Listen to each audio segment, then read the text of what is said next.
안녕하세요, 김호준입니다. 최저임금 인상을 통한 내수 진작, 사회 안전망 확충, 성격차 해소, 여성 참여 증진, 포용적 성장. 진보학자나 노조가 아니라 방한한 라가르드 IMF 총재가 어제 기자회견에서 쏟아낸 말들입니다. 부자가 된 선진국들이 자기들 이익을 위해서 잘 살아보겠다고 바둥거리는 개도국을 상대로 신자유주의를 밀어붙이고 다국적 기업의 이익을 대변해서 세계무역기구, 세계은행과 더불어 소위 사악한 삼총사 중 하나로 불리는 게 바로 IMF죠. 그런 IMF가 이제는 소득주도 성장을 이야기합니다.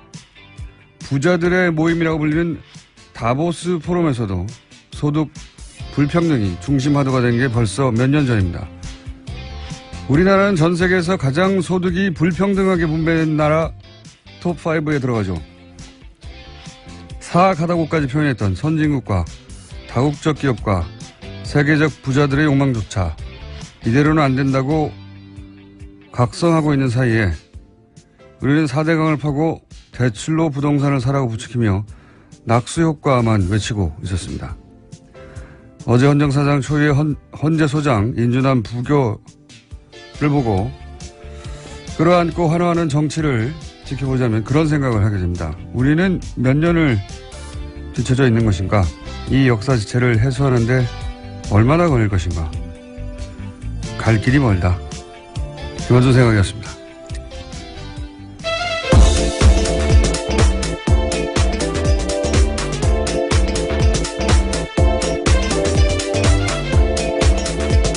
시사인의 김은지입니다. 오늘도 역시 바람이 쭉쭉 안 나가네요. 역시라고 하셔서 웃었습니다. 하루 이틀도 아니고. 자, 어제 가장 큰 뉴스는 이제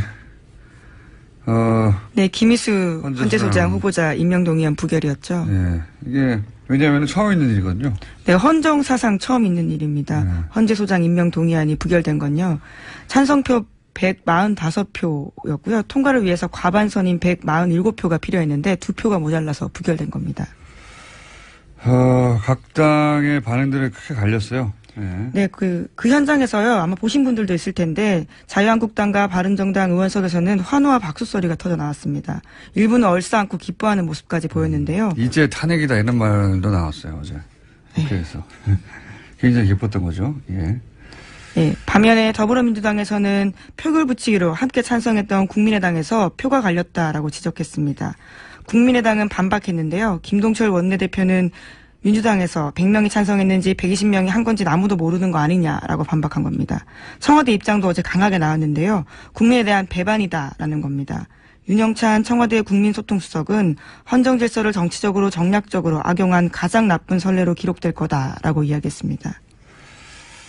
자, 어제 또 대정부 질의가 있었는데 관련해서 굉장히 뭐랄까 재치 있는 답변이 하나 나와서 관련해서 잠깐 듣고 지나가고 있습니다. 어제 이낙연 국무총리를 상대로 한 대정부 질의에서 국민의당의 황교안 의원이 질의하고 총리가 답변한 와중에 이 건을 끌어다가 답변한 대목이 있었어요. 잠깐 들어보시겠습니다. 우리나라는 한국은 삼권 분립 국가가 아닙니다. 한국은 의심해져 있는 제왕적 대통령 1인제입니다.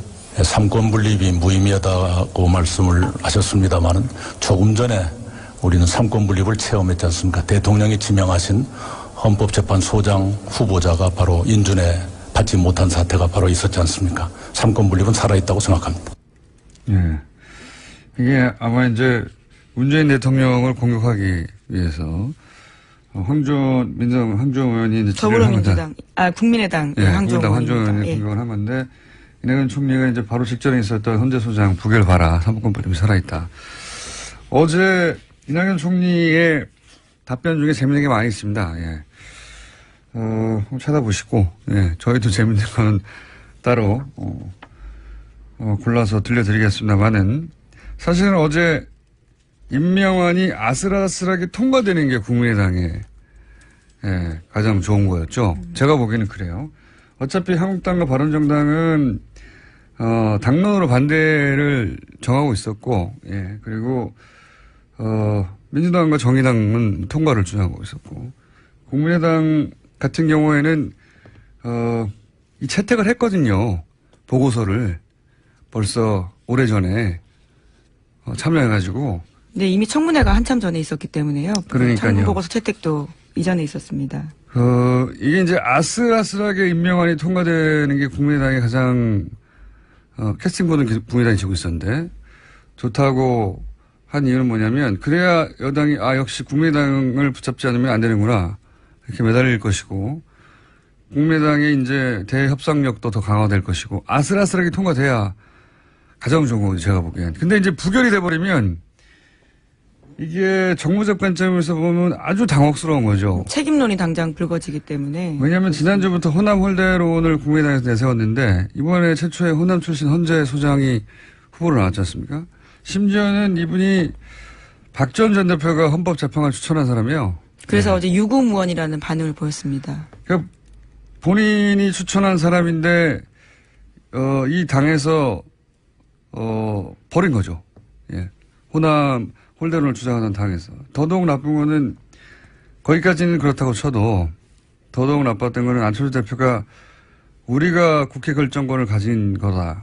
라면서 이제 그 결과를 자랑스러워 해버렸잖아요. 예, 부결된 다음에 한 이야기인데 국민의당이 20대 국회에서 결정권 갖고 있는 정당이라고 이야기했습니다.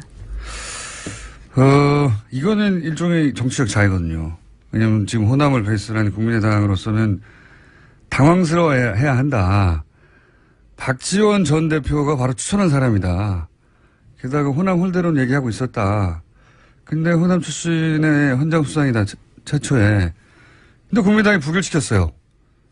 이러면은 당황스러워야 한단 말이죠. 예. 당황스러워해야 하는데 이제 이걸 자랑해버린 거죠. 이거는 제가 보기에는 물론 국민의당의 공식 입장은 자신들이 부결시킨 건 아니다라고 하고 있는데. 무기명이니까요. 예. 누가 부결시킵니까 여기서. 찬성과 부결할 정당은 이미 정해져 있었고 국민의당만 의원 자율투표를 했습니다. 의원 자율투표를 했으니까요. 네. 이건 제가 보기에는 매우 안 좋은 결과인데 이걸 좋아해버린 자체가 기본적으로 정무적 판단을 못했다는 것이고 그건 결국 제가 보기엔 큰 정치적 자해라고 봅니다.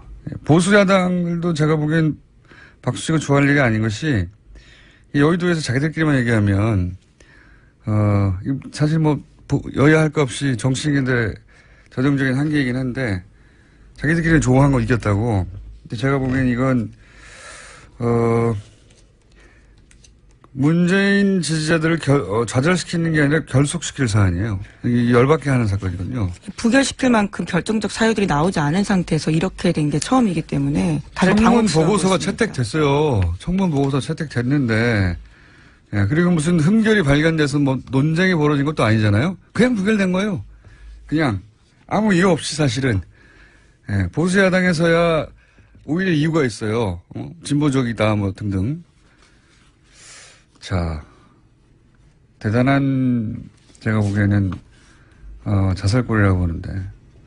자, 여기까지 하고요. 나머지 뉴스 진행해보죠. 예, 유엔 안전보장 이사회 관련된 소식도 계속 전해드리고 있습니다.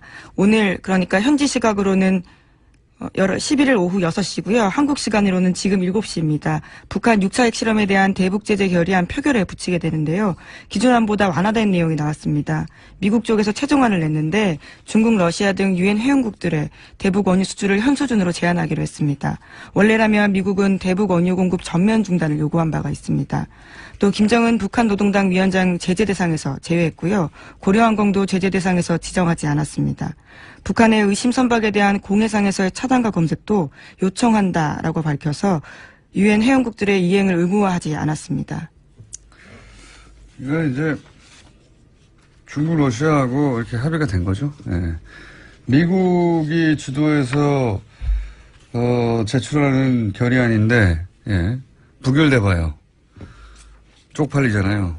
예. 그래서 애초에 주장하는 것보다 확 떨어졌습니다. 예. 그래서 이제는 이제 요 정도면 중국하고 러시아가 오케이 손 들어줄게 뭐 이렇게 합의가 된 사안인 거죠. 네, 곧 결과가 나옵니다. 그래서 뭐 대북 원유 수출을 전면 중단 한참 언론 플레이했는데 지금과 같은 수준으로 그리고 김정은을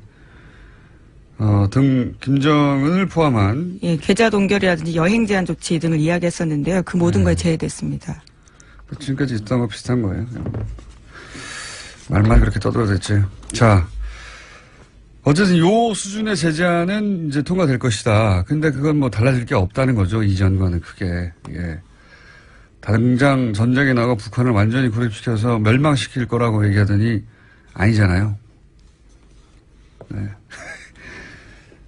자, 그 트럼프 대통령의 트윗만 보지 마시고 기자들은 예, 그것만 중요하지 마시고 그게 그렇게 될 리가 없다는 분석 혹은 국제정치의 환경도 같이 보도해 주십시오. 자, 다음 뉴스는요. 네, 이명박 정부의 국정원이 자체 TF를 구성해서 문화연예계 블랙리스트를 만들고 퇴출 활동을 했다라는 내용이 나왔습니다. 국정원 적폐청산 TF가 발표한 바인데요. 여기에 나온 문건에는 명단에 80명이 넘는 사람의 이름이 있습니다. 소설가 이회수 씨와 조정래 씨 등 문학의 인사가 있고요. 문성근, 문소리 등 배우가 포함되어 있습니다. 또 영화감독 이창동, 박찬욱, 봉준호도 있고요. 방송인으로는 김미아, 김구라, 김재동, 또 가수 윤도현, 신해철 이런 분들의 이름도 있었습니다. 블랙리스트에 이름이 올라간 이유는 촛불 시위 참여로 젊은 층을 선동했다 등과 같은 이유였는데요. 블랙리스트는 원장의 지시에 따라서 만들어졌고 이것들이 실제로 시행됐던 것까지 있습니다. MBC와 KBS 등에 못 나오게 퇴출을 유도하는가 하면요. 해당 연예인이 속한 기획사에 대해서 세무조사까지 진행했다라고 합니다. 이게 블랙리스트고 어제 저희가 잠깐 화이트리스트 그러면 반대로 정권 차원에서 후원했던 문학계의 어떤 프로젝트들이 있었을 거 아니에요? 네. 그건 누가 했느냐? 역시 국정원이 했다. 하는 이야기를 저희가 직접 취재한 김한 기자와 잠시 후에 만나서 얘기 나누겠고 이 이야기가 최근의 얘기가 아니에요. 이거는 지금 박근혜 정부 시절의 블랙리스트가 아니라 이명박 정부 시절에 국정원이 만들었던 문학의 블랙리스트. 여기서 훨씬 고도화됐거든요. 나중에는 박근혜 시절에는. 그러니까 지금 거의 2008년, 2009년, 2010년 거의 10년 전 얘기하고 있는 겁니다. 지금은. 지금 나오고 있는 거는. 그때 이미 이제 김미아 씨 TBS에 와 계시죠. 흘러서.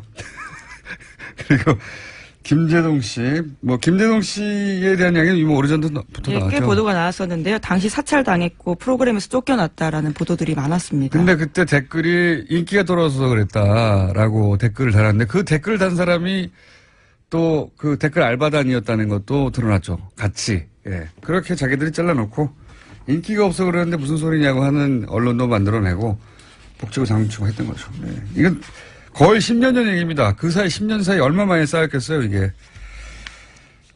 자, 또 있습니까? 관련 뉴스가? 네, 관련해서요. 여기에 청와대 민정과 홍보수석의 지시가 있었다라는 것이 국정원 적폐청산 TF의 그 조사 결과인데요. 그랬겠죠. 다음 뉴스로 하죠. 예. 어제 국회 대정부 질문이 있었습니다. 이 자리에서 더불어민주당 이종걸 의원이 이명박 전 대통령과 관련한 사건을 언급했습니다. 캐나다 건설 사업에 투자한 한 회사가 한 금융사로부터 210억 원 대출 받았으면서 무담보로 허위 자료 냈다라는 건데요. 여기에 이명박 전 대통령 친척이 개입했다라는 의혹을 제기했습니다. 자, 이 사건이 대정부 질의에 드디어 나왔네요. 이게 이제 이명박 전 대통령 임기 초기에 있었던 일이거든요. 예, 캐나다의 어떤 사업에 투자를 했는데 여기에 농협이 대출을 해줍니다. 그런데 이 210억 원의 대출금을 포함하여 많은 금액이 캐나다에서 일종의 분양 사기로 사라져 버려요. 예. 그러면 이제 농협에서는 대출을 해주고 나서 기본적으로 사기를 당한 거니까 예. 고소고발이나 좀 소송이 있어야 되는데 소송이 없죠. 적극적 대처를 전혀 하지 않았다라는 겁니다. 돈이 사라졌는데 날아갔는데 대처하지 않죠. 네. 그런데 여기에 이명박 전 대통령 친인척이 연루된 게 아니냐라고 하는 사건이 있습니다. 네.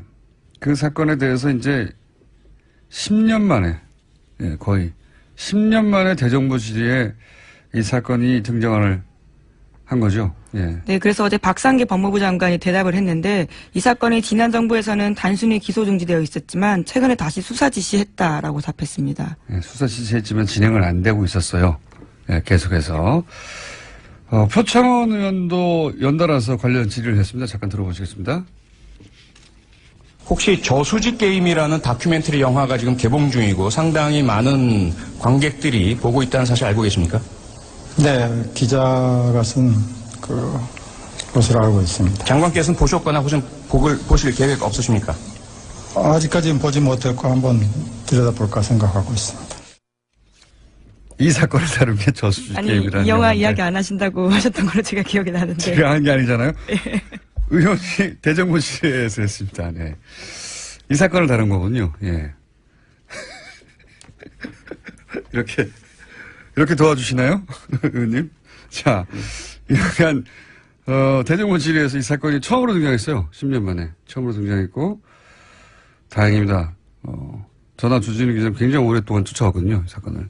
자, 그러한 이야기가 있었습니다. 그리고 관련해서 이제 최근에 이명박 전 대통령에 대한 댓글, 공작 이외에도 소위 그 원조 사건에 해당되는 BBK 관련, 이야기가 조금씩 등장하고 있습니다. 뉴스공장에서는 몇 주째 하고 있고, 다른 언론사에서도 조금씩 나오고 있죠. 예, 오늘 아침 CBS 보도인데요. 2001년 김경준의 LK이뱅크에서 이명박 전 대통령의 개인 계좌로 50억 원이 송금한 기록이 있다라는 겁니다. 그런데 2007년에 검찰이 이를 수사할 때 확인하고도 뭉갰다라는 의혹이 있다라는 겁니다.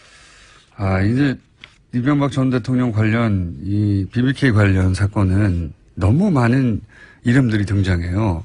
여기도 이뱅크가 등장하죠, 아마? 네, LK이뱅크요. 네, LK이뱅크. LK이뱅크는 뭐란 말인가? 옵셔널 벤처스는 뭐고? 이 회사 이름이 여러 가지 등장하거든요. 그러다 보니까 그리고 돈이 왔다 갔다 합니다. 도대체 뭐가 어떻게 됐다는 건지 따라잡다가 잊어버려요. 사건 도래될 뿐만 아니라. 지금 오늘 이제 오전에 등장한 노컷발 이 뉴스의 핵심은 뭐냐면 간단하게 말하면 BBK 실소유주가 이명박 전 대통령인 것을 입증할 만한 송금 자료가 있었는데 그걸 검찰이 의도적으로 누락시켜서 선거 대선 직전에 모른 척한 거 아니냐. 그게 나왔다면 BBK가 이명박 전 대통령이 실소유주라는 게 사실상 입증되는 거였는데 라고 하는 뉴스가 10년 만에 나온 겁니다, 또. 네. 해설만 붙이자면, 복잡하게 이해하실 필요는 없고요. 예. 검찰이 숨긴 거 아니냐? 실제로는 이명박 전 대통령이 BBK 실소유주 아니냐? 예, 그런 알고도 자료가. 모른 척했다라는 의혹이 있는 거죠. 입금 자료가 있다는 거죠. 50억에 해당되는. 그런 뉴스입니다. 관련 뉴스가 조금 더 나올 것 같은데, 뉴스를 읽어도 무슨 말인지 모르실 땐 뉴스 공장을 들으십시오. 저희가 해설해 드릴 테니까. 아마도 텍스트를 한참 읽어도 이게 어떻게 있다는 것이 잘 헷갈릴 텐데. 이 뉴스를 해설해 드리면 그런 얘기입니다. 주인이 이 사람이잖아. 입금된 걸 보니까. 라고 하는 자료가 이미 10년 전에 있었는데 검찰이 못 본 척 했다는 겁니다. 그걸 10년 만에 다시 밝혀서 이제, 끄집어낸 거고요. 노컷 뉴스가. 자, 제목 하나 정도? 네, 주식 대박의 진경준 전 검사장 기억을 하실 텐데요. 이번에는 황제 가회 논란에 휩싸였습니다. 자신의 딸의 가회를 네이버에 요구했다라는 건데요. 인턴 확인서도 요구했다라고 합니다. 네이버 어떻게 했다고요? 예, 그러니까요. 네이버 법무실에다가 이메일을 보내는데요. 자신의 딸이 논문을 써야 하니까 아이를 붙잡고 수업처럼 설명해주면 좋겠다라고 이야기했다는 건데요. 검사장이 사기업 법무실에다가 전화해서 우리 딸 좀 거기 가회시켜달라고 한 거죠. 가회를 시켜. 예, 전화는 아니고 이메일을 보냈다고 하는데요. 예, 답장이 다음날 바로 왔습니다. 예. 따님이 바쁘다고 하니까 다음 주 중에 공부하는 시간을 갖도록 하겠다라면서 자신이 잘 챙기겠다고 답합니다. 최근에 김상조 공정위원장하고 다음에 이재용 전 대표하고 사이에 설전이 있었죠. 예. 그러면서 이제 좀 일단락되어 가고 있는데 삼리 정치가 인류 기업에 대해서 탓한다고 그런 얘기도 있었고 다른 건 모르겠는데 그 오간 이야기 중에 이런 게 있었어요. 이제 이재용 전 대표 측에서 네이버가 정부의 도움 없이 맨손으로 거기까지 읽어낸 인류 기업인데라고 하는 저는 그건 동의가 안 됩니다. 예. 네이버가 지난 9년간 보수 정권과 아무런 유착이 없었는지 좀 두고 봅시다. 그건. 네, 관련해서 네이버 입장도 좀 말씀드려야 될 것 같은데요. 예. 진양이 며칠 와서 궁금한 거 묻고 답해준 적은 있지만 지인 부탁으로 대기업 견학 간 거랑 비슷하게 보면 된다라고 해명했다고 합니다. 말도 안 되는 소리 하고 있습니다. 그럼 아무나 전화 연락해가지고 법무실에 우리 딸 거기서 며칠간 열흘 동안 과외시켜달라고 법무부 네이버 법무실에서 이걸 네. 해줍니까? 해줬는데 결국은 말이 되는 소리를 해야죠. 어쩔 수 없는 부분이 있었겠죠. 검사장이 이렇게 직접 대놓고 기업이 법무실에 얘기했는데 안 된다고 거절하면 불이익을 당할까봐. 근데 실제 이걸로 인해서 이런 걸 했던 걸 보면 아마 이제 그 IT 기업에서 인턴을 했다든가 혹은 뭐 미국의 대학을 진학할 때 필요한 서류로 첨부하려고 그랬던 것 같은데 보기에 그런 얘기는 없어요? 네, 실제로 그래서요. 미국 명문대학인 하버드대에 진학했다라고 하는데요. 인턴으로 근무한 것처럼 꾸민 정황도 내줬다라고 합니다. 그러니까요. 그런 거 한 거예요. 예. 자, 여기까지 하겠습니다. 참. 저희가 어제 까먹고 지나갈 뻔했네, 또. 어제, 영장판사 3인과 그리고, 검찰에, 예, 한바탕, 설전이 있었죠. 3인이 직접 했다기보다는 이제 법원에서 대신 성명을 냈는데, 양승태 대법원장의 사실상 마지막 인사라고 불리는 이제 서울의 영장판사, 전담판사 3분, 3인이 윤석열 혹은 특검 체제 하에서 박근혜 최순실 게이트 관련 영장이나 방산비리 관련 영장이 계속 기각되고, 그래서 이제 충돌이 있었습니다. 이 사안 관련해서 저희 해설 담당 판사, 이정열 판사하고 어제 사부에서 얘기 나누다 시간이 부족해서 끊어졌는데, 어제까지 나눈 이야기의 요약부터 하고, 그리고 나머지, 두 분의 영장 판사의 기수가 같다. 이상하다. 여기까지 하고 끊어졌거든요. 네, 전화 연결되어 있습니다. 판사님? 네, 안녕하세요. 네. 자, 어제 간단하게 요약하면은, 구속영장을 기각한 사유에 해당되는 뭐, 도주의 위험이나 증거인멸의 위험, 이런 건데, 그 기각된 최근의 사안들은, 그런 위험이 있는데도 불구하고, 네, 기각된 걸로, 보인다라고 하셨죠? 네. 네, 그렇기도 하고, 그리고 기각 사유가 통상적이고 다른 법원이나 그동안에 지내왔던 어떤 관행 관례하고는 상당히 벗어난, 예, 이유를 들고 있다는 거까지 그렇죠. 말씀드렸던 것 네. 같습니다. 그러면서 이미 기본 수사가 됐기 때문에,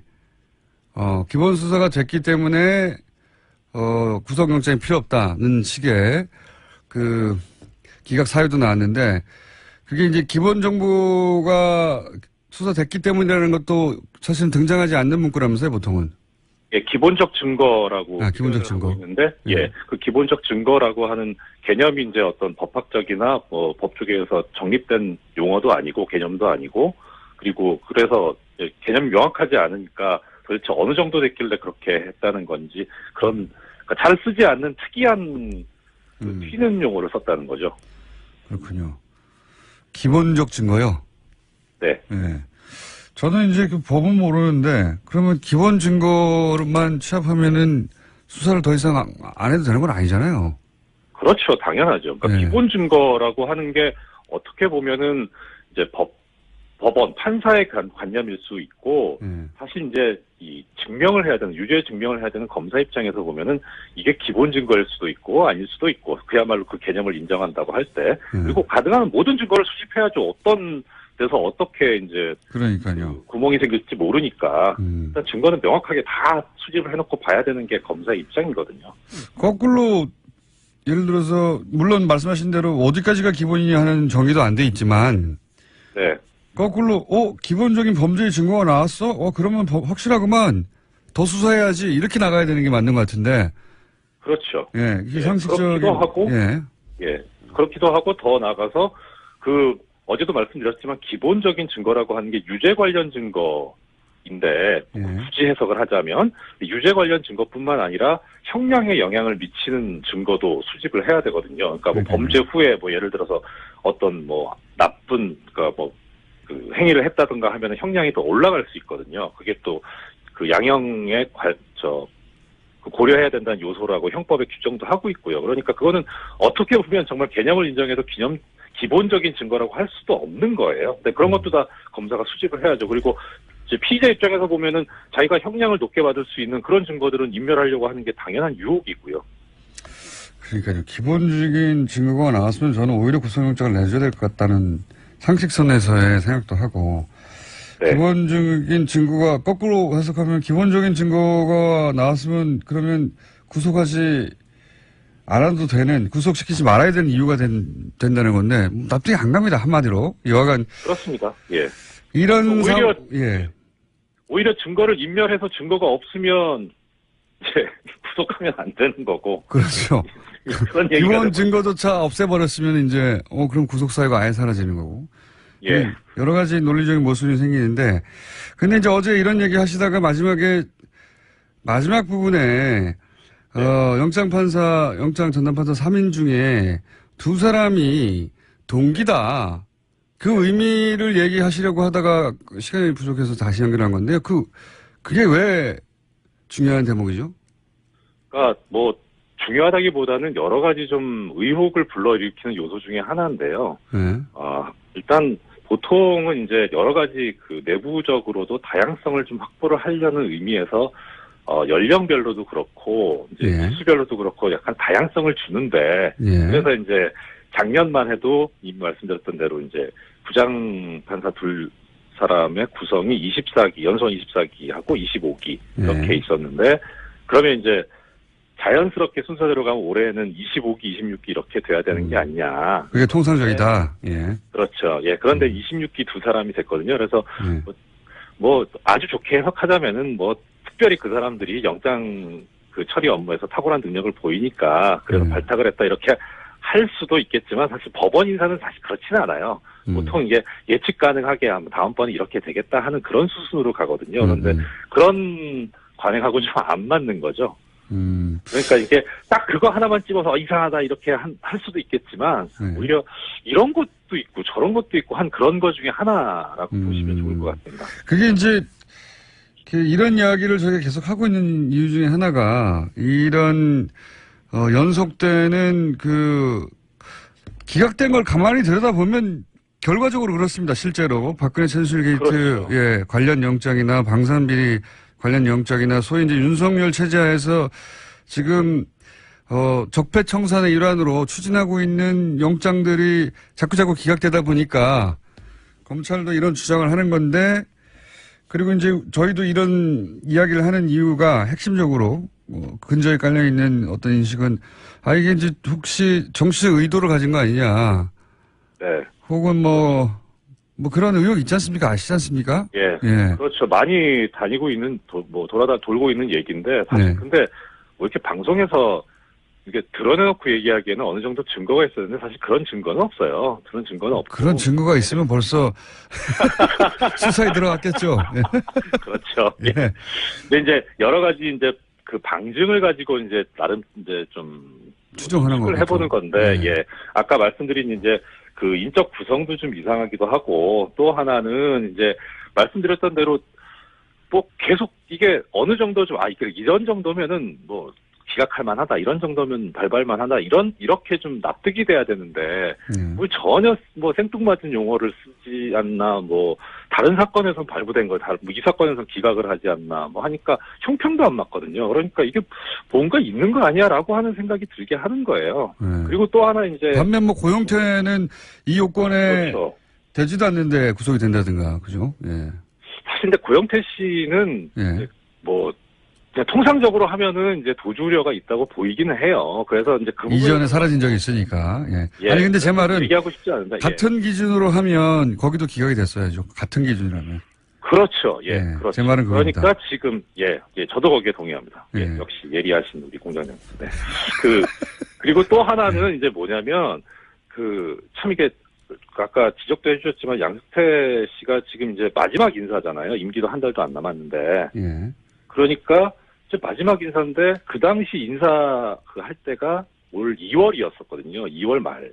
그러니까 인사 초안은 뭐 대충 이제 1월부터 짜지기 시작하는데 그때가 언제쯤이냐면은 일단 검찰 측에서는 인적 구성이 안 바뀌고 있던 상태였고. 네. 그리고 그다음 양승태 씨 입장에서 마지막 인사고, 그리고 박근혜 씨 같은 경우에는 그 당시에 뭐 공장장님도 전에 얘기하신 적이 있었는데 뭐 청와대에서는 탄핵 기각될 거다 이런. 그렇죠. 예. 예. 마지막 순간까지 탄핵 기각을 믿고 있었고.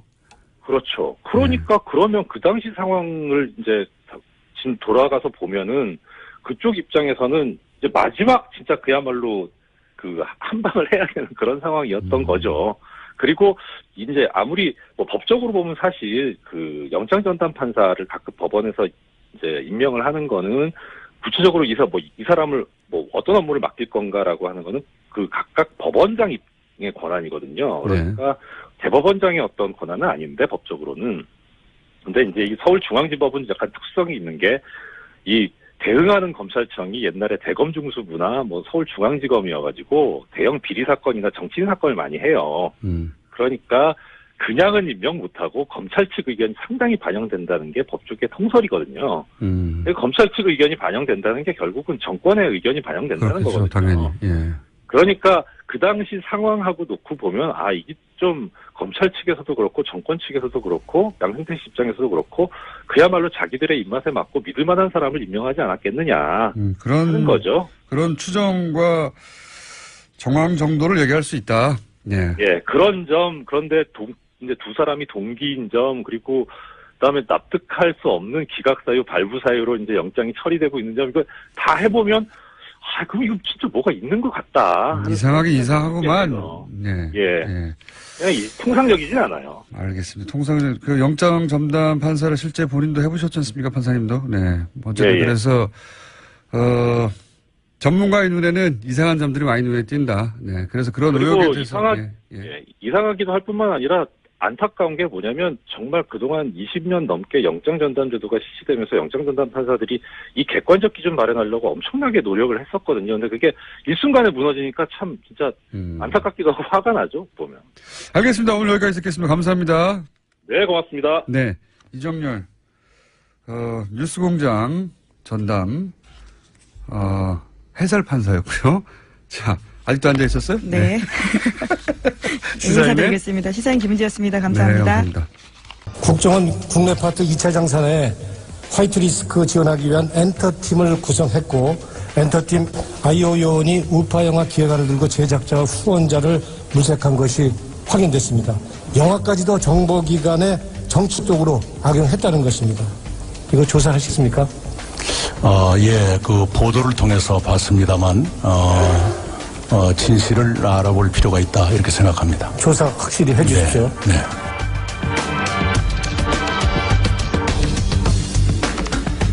자, 방금 들으신 건 어제 있었던 대정부 질의에서 더불어민주당 노웅래 의원이 한 이야기인데 문학에 블랙리스트가 있다 입증됐죠. 확인이 됐습니다. 국정원이 사찰에 주최하고 거꾸로 정권이 밀어주는 화이트리스트 있다 알려져 왔는데 이 역시 국정원이 그 화이트리스트를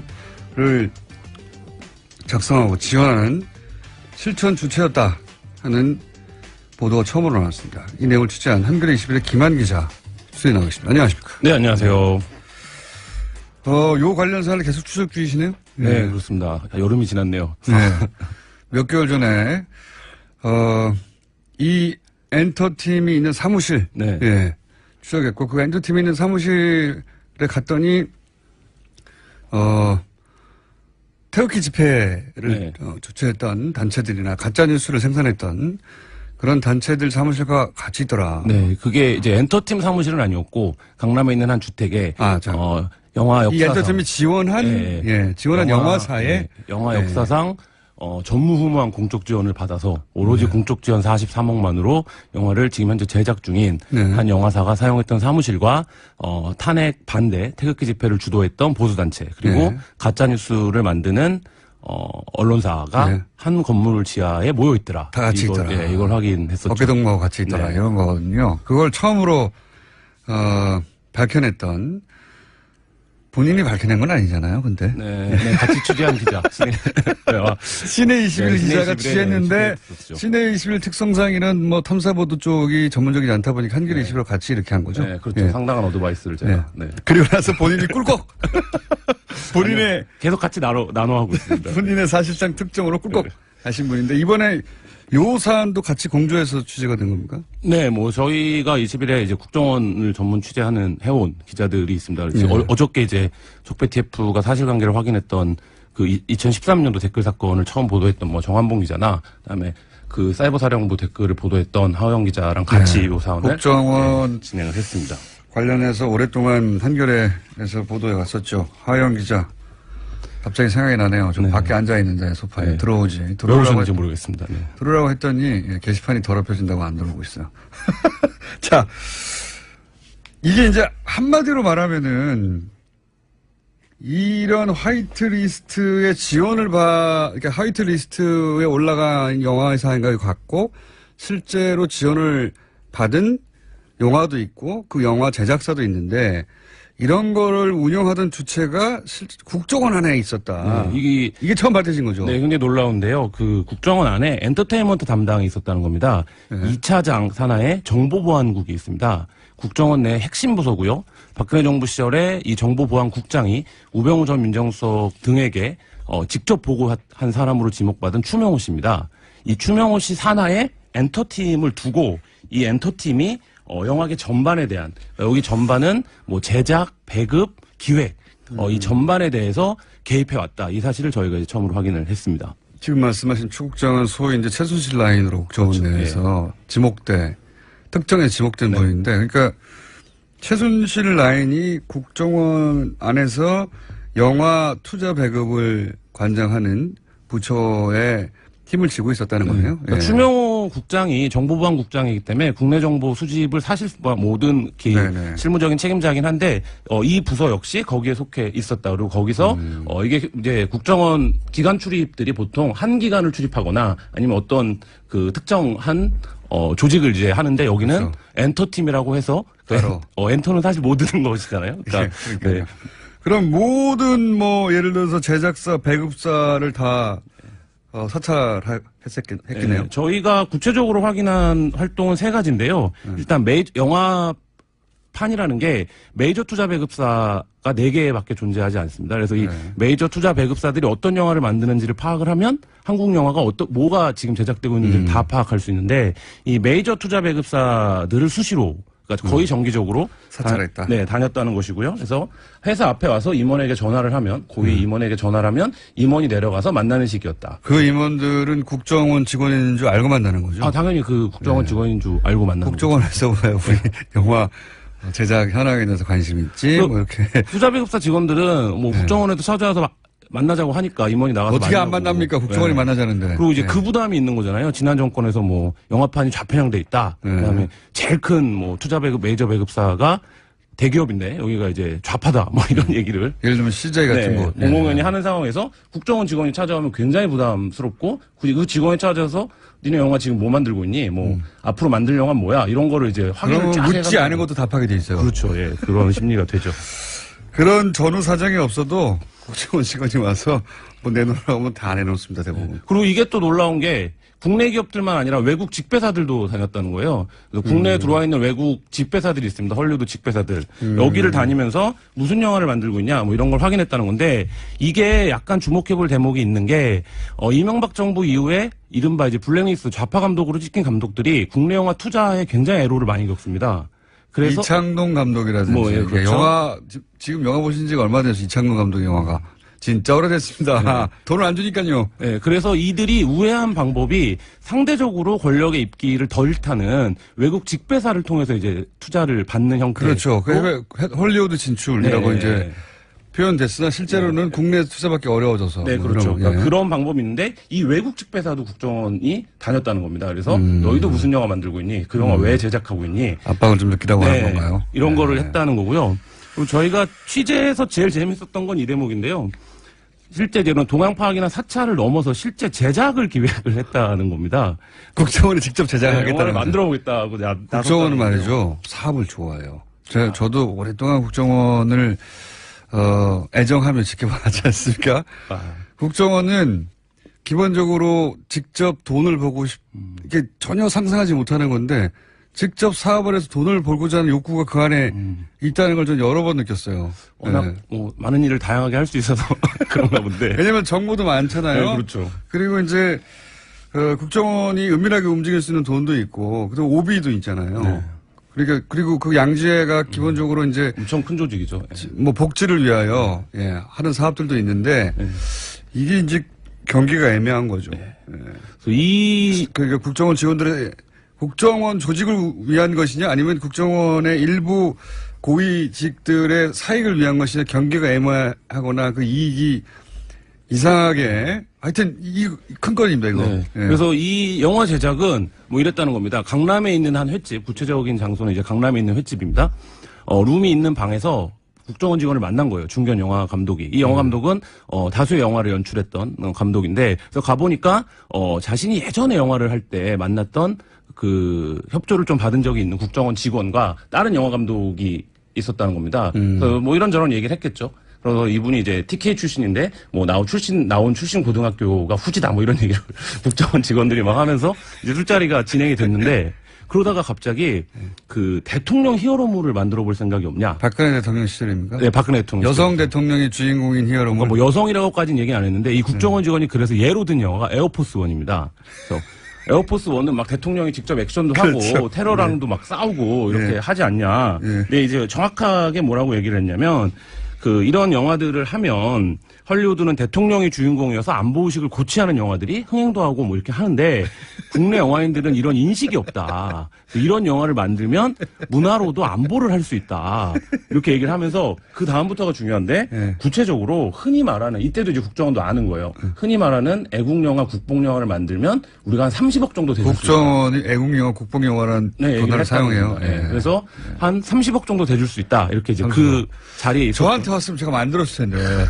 대통령이 박근혜 전 대통령 시절 아닙니까? 네, 그렇죠. 대통령이 직접 액션 히로를 하다가 맨 첫 장면에 죽는 거예요. 등장은 말을 타고 나와야겠네. 어설프게 덤비다가 죽어버리고. 예. 그래서 이 대행이 나라를 구한다든가 뭐. 만들 수 있었는데 저한테 섭외가 안 왔네요. 그래서 이 감독은 뭐 그렇게 대답을 했대요. 그러니까 영화를 제작하는 게 투자를 받는 게 워낙 어려운 일이니까 뭐 그런 블록버스터가 사실 영화를 연출하는 사람들 입장에서 한번 해보고 싶은 장르잖아요.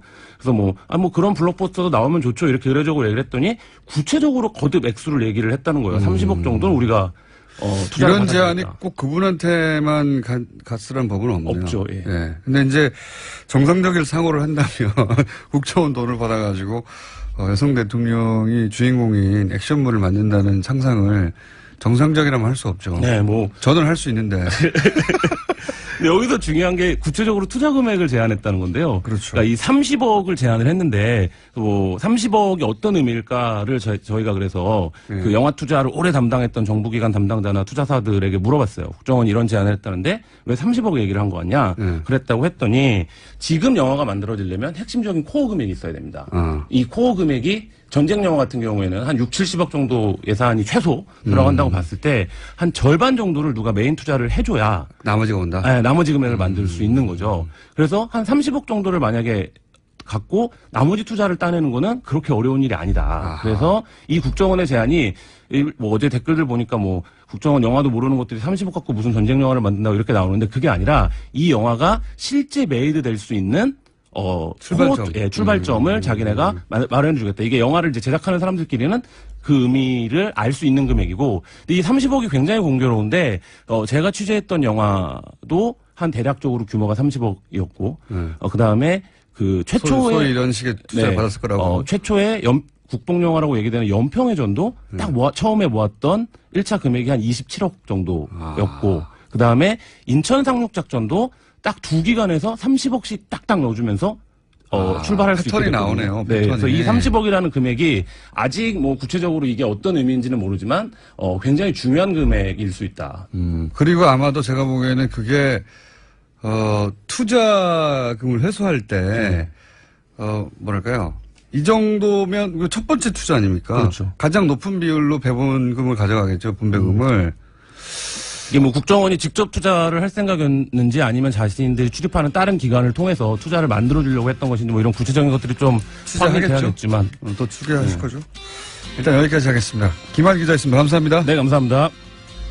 하태하태 바른정당 하태경 최고위원 나오셨습니다. 안녕하십니까? 예, 하태하태 나왔습니다. 하태경입니다. 반갑습니다. 근데 이게 최고위원 자리가 그렇게 오래 안 갈 수도 있죠. 제가 지금 뭐 던질까 지금 고민하고 있습니다.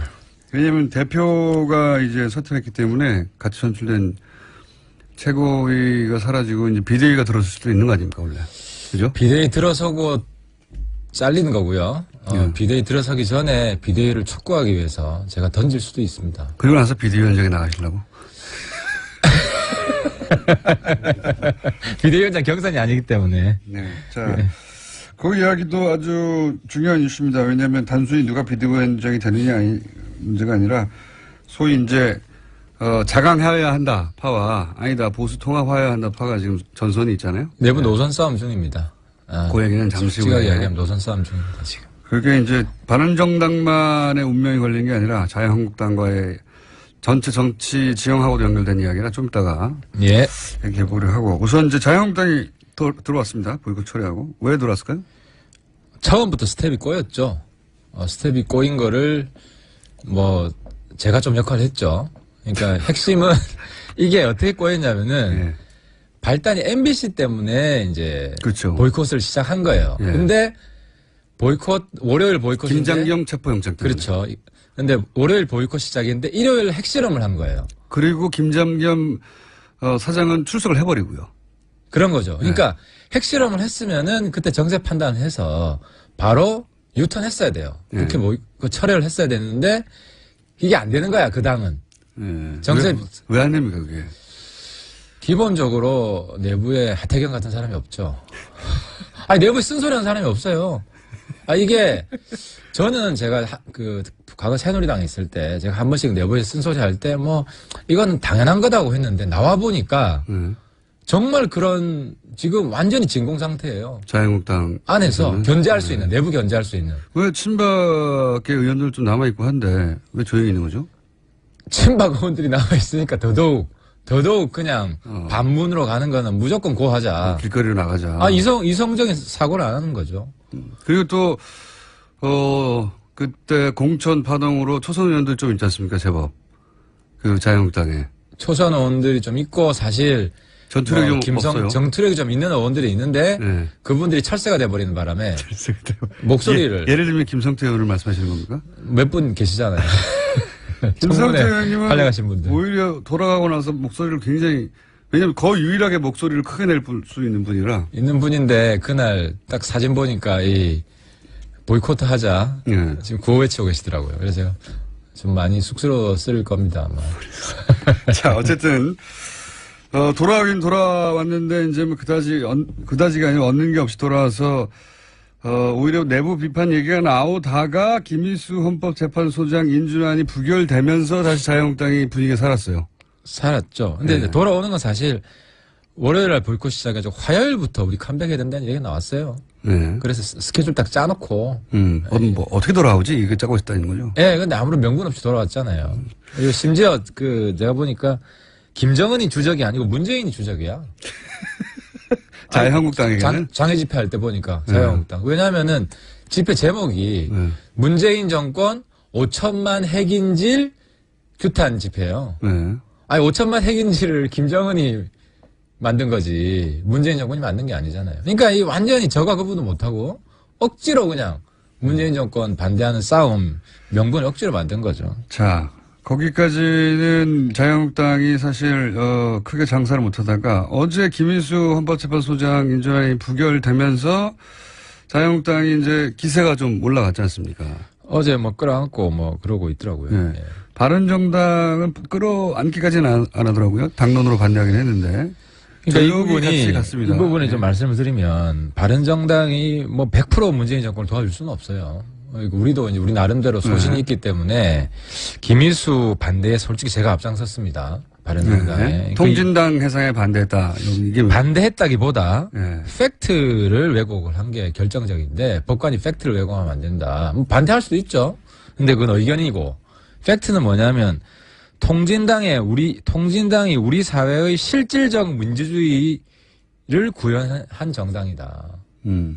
자기 판결문에 이런 내용이 있어요. 본인의 시각엔 그렇게 보이는 지점이 있나 보죠. 예. 아니 그러니까 이 부분은 용인하기 어렵다. 그러니까 뭐 그런 실질적 민주주의를 위배했다고 해서 헌법재판소에서 해산된 정당이다. 이게 한 가지가 있었고 다른 한 가지는 이제 우리 정당이 5.18에서 적적이잖아요. 5.18 헌법도 지금 전문에 넣자고 하는데 그러니까 5.18 헌법 전문에 넣자고 하는 정부에서 또 그걸 지지하는 정당에서 5.18 시민군에게 사형 선고를 내린 분을 헌법재판소장으로 하는 거는 상징적으로 맞지 않다. 뭐 이해는 알겠습니다. 네. 그래서 이제 호남분들한테 좀 양해를 저희들이 구하고 있는 겁니다.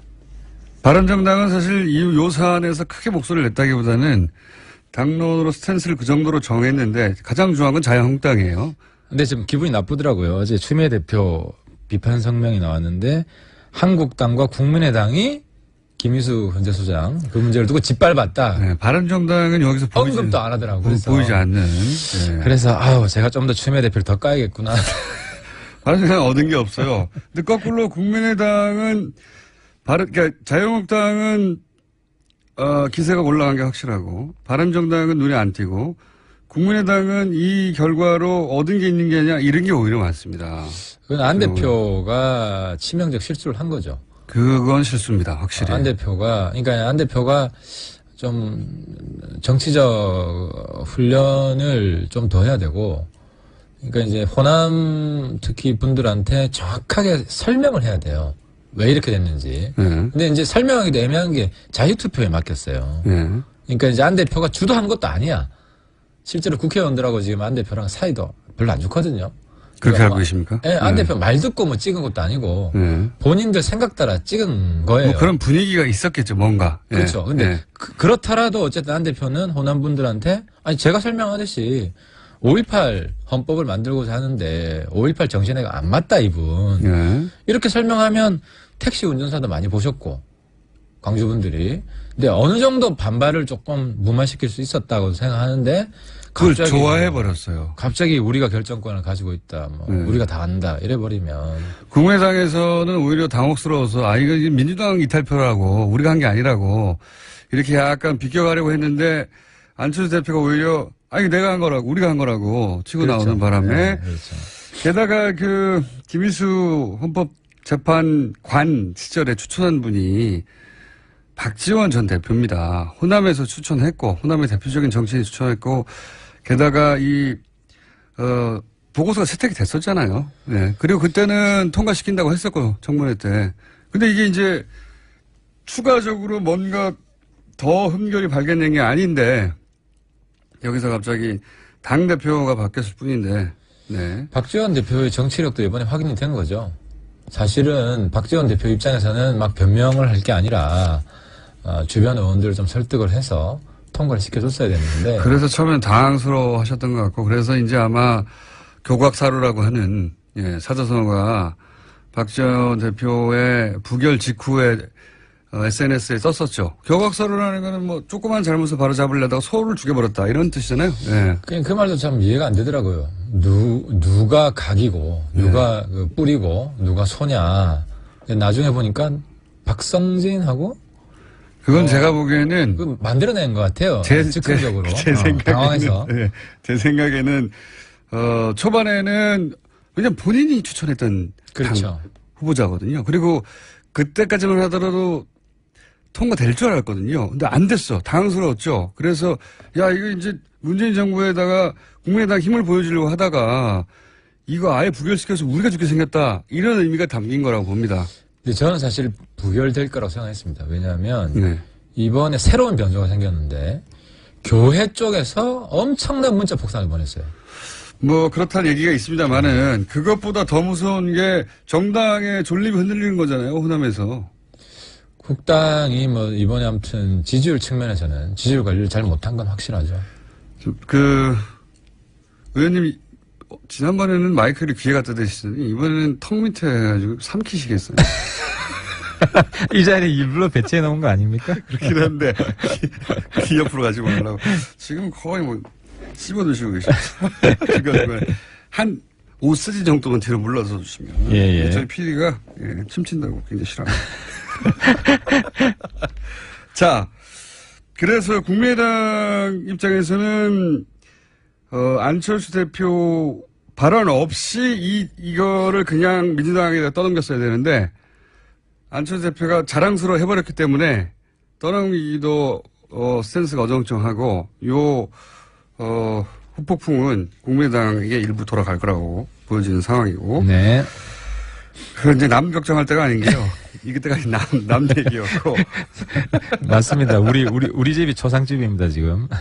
자, 이게 이제 잠깐 요약을 하면 이혜원 전 대표가 소위 대표적인 자강파라고 불리는 예. 국민의당이 스스로 강해져야 된다. 뭐 무슨 연대나 뭐 여선 통합이나 말이 안 되고 일단 우리가 강해져서 우리를 중심으로 나중에 정계 개편이 일어나면 모르겠는데 보수가 그전에는 장악이 먼저다. 그리고 그 기치를 걸고 대표가 됐고 그 기치를 걸고 하태경 최고위원도 2위를 했죠.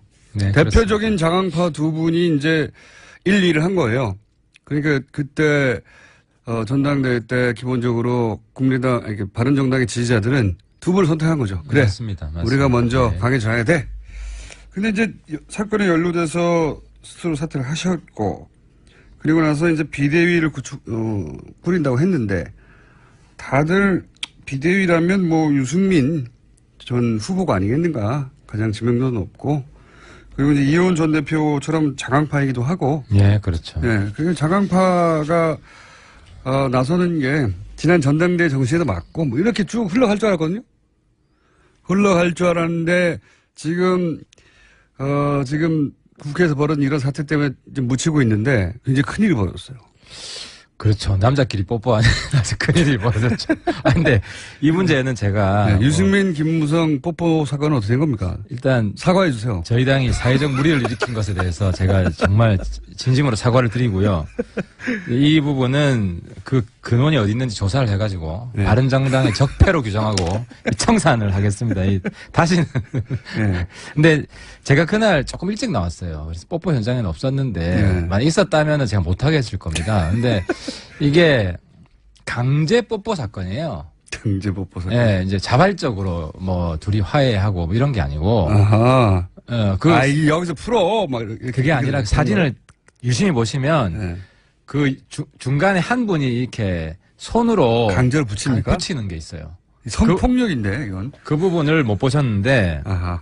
근데 이제 이게 이제 자발적으로 그런 일이 벌어졌으면 그 뒤에 서로 합의를 했겠죠. 근데 두 분 사이에 두 분뿐만 아니라 우리 당 내에 큰 노선 싸움이 있는 겁니다. 자강파와 통합파에. 그러니까 좀 더 쉽게 설명을 하면 한국당과의 합당은 원천적으로 근본적으로 안 된다라는 네. 파가 있는 것이고 그걸 닫아놓으면 안 된다. 열어놔야 된다. 뭐 당장 하자는 이야기가 아니라 네. 닫아놓으면 안 된다는 파가 있는 거예요. 그래서 특히 이제 대표적으로 김무성 대표는 유승민 비대위원장이 되면 그걸 닫아놓는다. 이런 거예요. 그래서 안 그래도 뭐 어제 뭐 김무성 대표랑 이런 뭐 노선 문제로 좀 논쟁을 했어요. 논쟁을 해서 제가 문제 제기를 한 거는 아니 뭐 합당 비전이 뭐 설득력 있는 게 하나도 없지 않냐. 그러니까 좀 긍정적으로 생각해 주려 그래도. 그러니까 합당 시나리오는 이겁니다. 한국당이 제안하는 거는 박근혜 출당. 네. 그 다음에 친박은 한 명도 출당 못해. 출당은 못하고. 출당 못해. 네. 대신 친박의 당협위원장만 박탈하겠다. 그 정도 명분을 줄 거니까. 당협위원장 지금 박탈해봤자 3년 후가 총선인데요. 그리고 국민들이 당협위원장이 뭔지 알아요. 그러니까 국민들이 볼 때는. 네. 그래서 이 정도 상황에서 뭐 합당 추진하는 게 설득력이 있느냐 말도 안 된다. 네.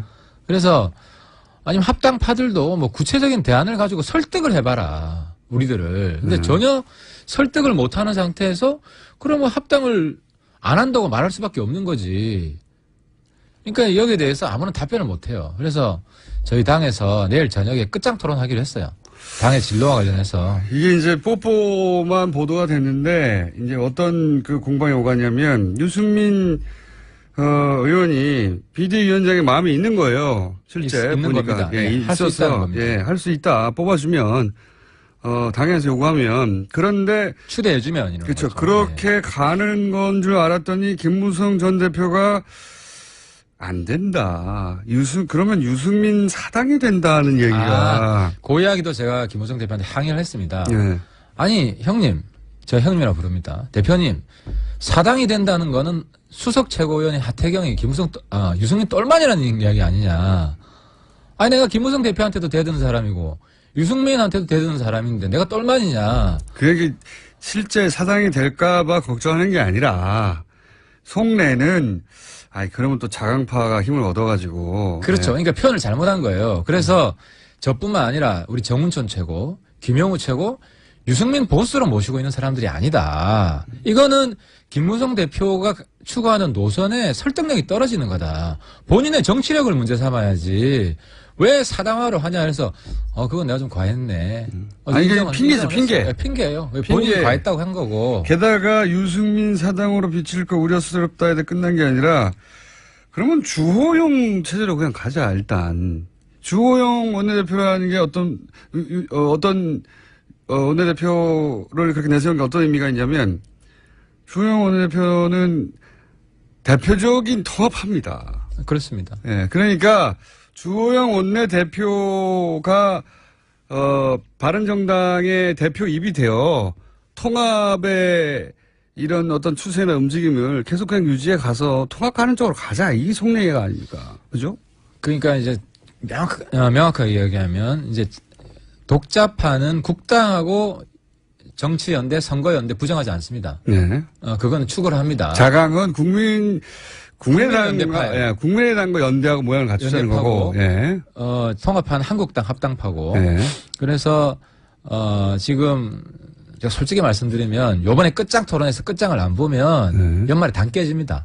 그래요? 예, 당 깨질 가능성이 농후합니다. 그래서, 이번에, 왜냐면. 당이 깨진다는 건 통합파가 나가버리고. 어쨌든 일부는 어떤 식으로든 누가 주도권을 잡는가에 따라서 주도권을 못 잡은 사람들이 당을 나가는 가능성이 생깁니다. 100% 나간다는 이야기가 아니라 어떤 명분이 있어야 나가니까. 그런 위기가 올 수 있다. 위기가 올 수 있기 때문에 이번에 끝장을 보자. 근데 제가 조금 희망적으로 보는 것은 우리 당의 다수 의원들이 합리적이에요.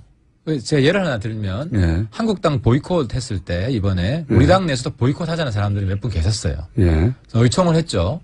압도적 다수로 무슨 보이콧이냐. 우리는 기본적으로 국회는 참석하는 거다. 예. 그렇게 해서 조기종결이 됐습니다. 근데 이제 보이콧 하자는 분이 몇 분 정도 있었습니다. 한 서너 분 됩니까?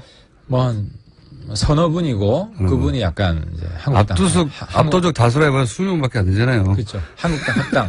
그러니까 우리는 뭐 12-13명 넘으면 다수니까. 그러니까 통합파에 가까운 분들이 그런 주장을 했군요. 그렇죠. 예. 그러니까 이게 딱 연결이 돼 있는 거예요. 그래서 통합파는 보조로 같이 하자. 정치적으로 한국당과 비슷한 메시지를 내고 한국당이 무슨 액션을 했을 때 동참해주고 뭐 이런 지금 방향을 잡고 있는 거예요. 제 시나리오가 그거예요. 뭐냐면은 자유한국당이 당대당으로 바른정당과 통합한다는 건 현실적으로 굉장히 어렵지 않습니까?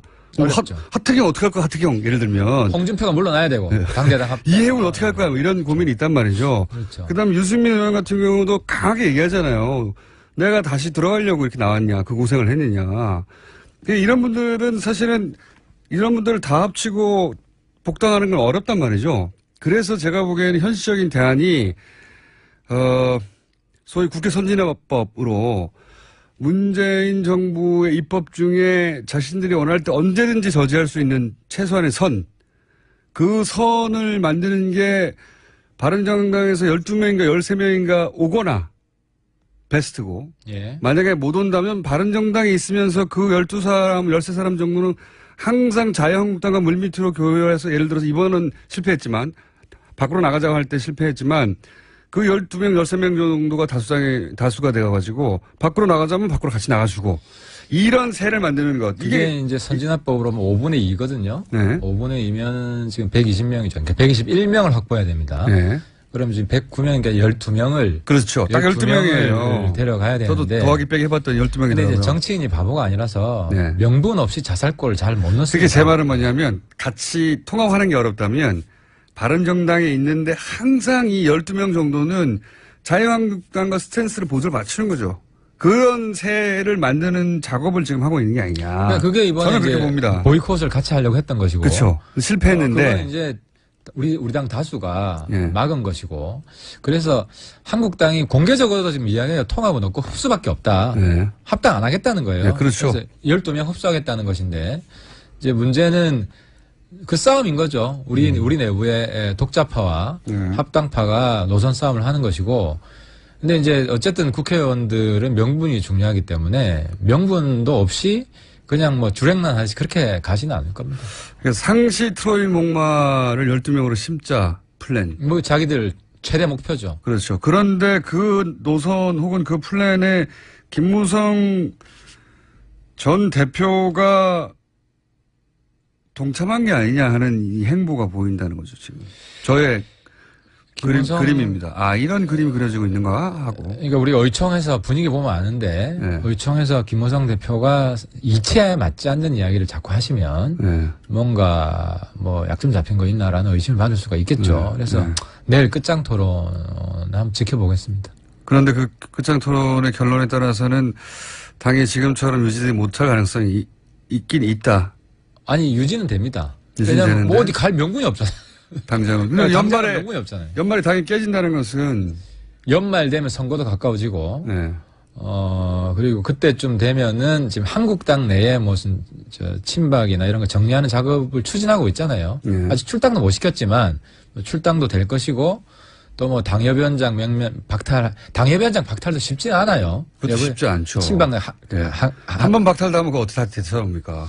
그래서 그런 상황들을 좀 보면서 어느 정도 스케줄을 뭐 연말까지 갈 수밖에 없지 않냐로 보고 있는 것 같은데. 그래서 하여튼 제가 뭐랄까요, 상대의 숨은 의도를 파악해서 향후 어떤 그림을 그리냐 간파하는데 아주 제 나름 일가견이 촉이 있으시죠. 요즘 박지원보다 김어준이 정부가 더 좋다. 뭐. 그런데 가만히 보고 있으면 이 양반이 왜 이런 얘기를 할까? 김무성 대표가 갑자기 왜 유승민과 뽀뽀하고 있는데 갑자기 왜 사당이라고 할까? 그리고 왜 주호영 대표를 앞에 내세울까? 이혜원 대표는 왜 날아갔을까? 뭐 이런 생각을 하다 보면 일련의 흐름이 있다. 잘 보이지 않지만 그 일련의 흐름은 자유한국당 단독으로는 자유한국당은 무조건 반대해야 되거든요. 왜 전략을 그렇게 세웠는지 저도 이해가 안 가지만 무조건 반대해야 되는데 무조건 반대하는 데 있어서 항상 국민의당이 협조를 얻거나 바른정당이 협조를 얻어야 되는데 어렵잖아요. 자기들도. 어렵죠. 여당만 어려운 게 아니라 자유한국당도 이 반대하는 게 어려워요. 전면적인 반대가. 근데 이제 국회 선진화법으로 5분의 2, 120 더하기 빼기 그럼 12. 그렇죠. 12를 제일 빼오기 쉬운 데가 바른정당 아니냐. 아니 최근의 행보가 이거고 그런 것 같은데. 12. 네, 12. 그러니까 예. 그 싸움이 될 것 같습니다. 싸움이 될 것 같고. 근데 어쨌든 정치는 명분이 실제로 빼가더라도 억지로 출혈을 내면서 국민들 보기에 꼴사납게 빼가면 지지율이 더 떨어질 것이고. 그래서 제 생각에는 빼오는 게 아니라 그 안에 두고 내밀하게 예를 들어 김무성 대표 같은 분이 이렇게 분위기 만들어서 한 12명 정도만 계속 자유한국당과 보조를 맞추면 안 와도 되는 거죠. 근데 이제 전당대회에서 지도부 이번에 비대위원장이 안 되더라도 12월경에는 조기 전당대회를 해야 됩니다. 네. 당헌 당규상. 주호영 대표 임기도 12월에 끝나요. 예. 그래서 조기 전당대회를 하면 독자파가 압도적으로 이길 겁니다. 이번에도 사실 70 몇 프로 이상이 독자파를 그렇죠. 지지해줬고 네. 그러면 최고위를 독자파가 싹쓸이할 가능성이 많습니다. 바른정당을 지지하는 분들은 바른정당이 별도로 존재해야 된다고 믿는 분들이니까요. 지지층이 완전히 달라요. 우리가 그러니까요. 제가 이렇게 큰 소리 칠 수 있는 이유가 한국당과 근본적으로 다른 지지층이 도와주고 있기 때문에 큰 소리 칠 수 있는 것이고 그것 때문에 당이 독자적인 동력이 살아있는 거죠. 12명 혹은 13명이 누군지 잘 보시고 이렇게. 푹푹 찔러보세요. 연락 왔어? 아직 뭐 12명까지는 안 되고 그때 보이콧 주장한 분 한 4분 정도였기 때문에. 네, 그거 차곡차곡 쌓아가지고. 그때는 보이콧은 워낙 명분이 없었으니까요. 근데 이제 무기명 투표 같은 거 쉽잖아요. 쓱 들어가게 같이. 아, 무의명 투표. 아, 근데 이 개개인들이 개성이 강해요. 우리 20명이 그 친박 등살에 이렇게 싸워가지고 나온 것도 굉장히 개성이 강하기 때문에 이렇게 잘 안 넘어갑니다. 자, 그럼 자강파 잘 살아남길 바라고요. 내년 초에 인터뷰 하는데 한 7명 남아가지고 춥습니다. 막 이러면서. 우파 정의당, 보수 정의당 돼가지고. 정의당하고 비슷한 수준. 그거 두려워해서 안 된다고 봅니다. 뭐 몇 명 탈당하는 거 두려워가지고 계속 무원칙하게 타협하고 그러다가 당 골마 터집니다.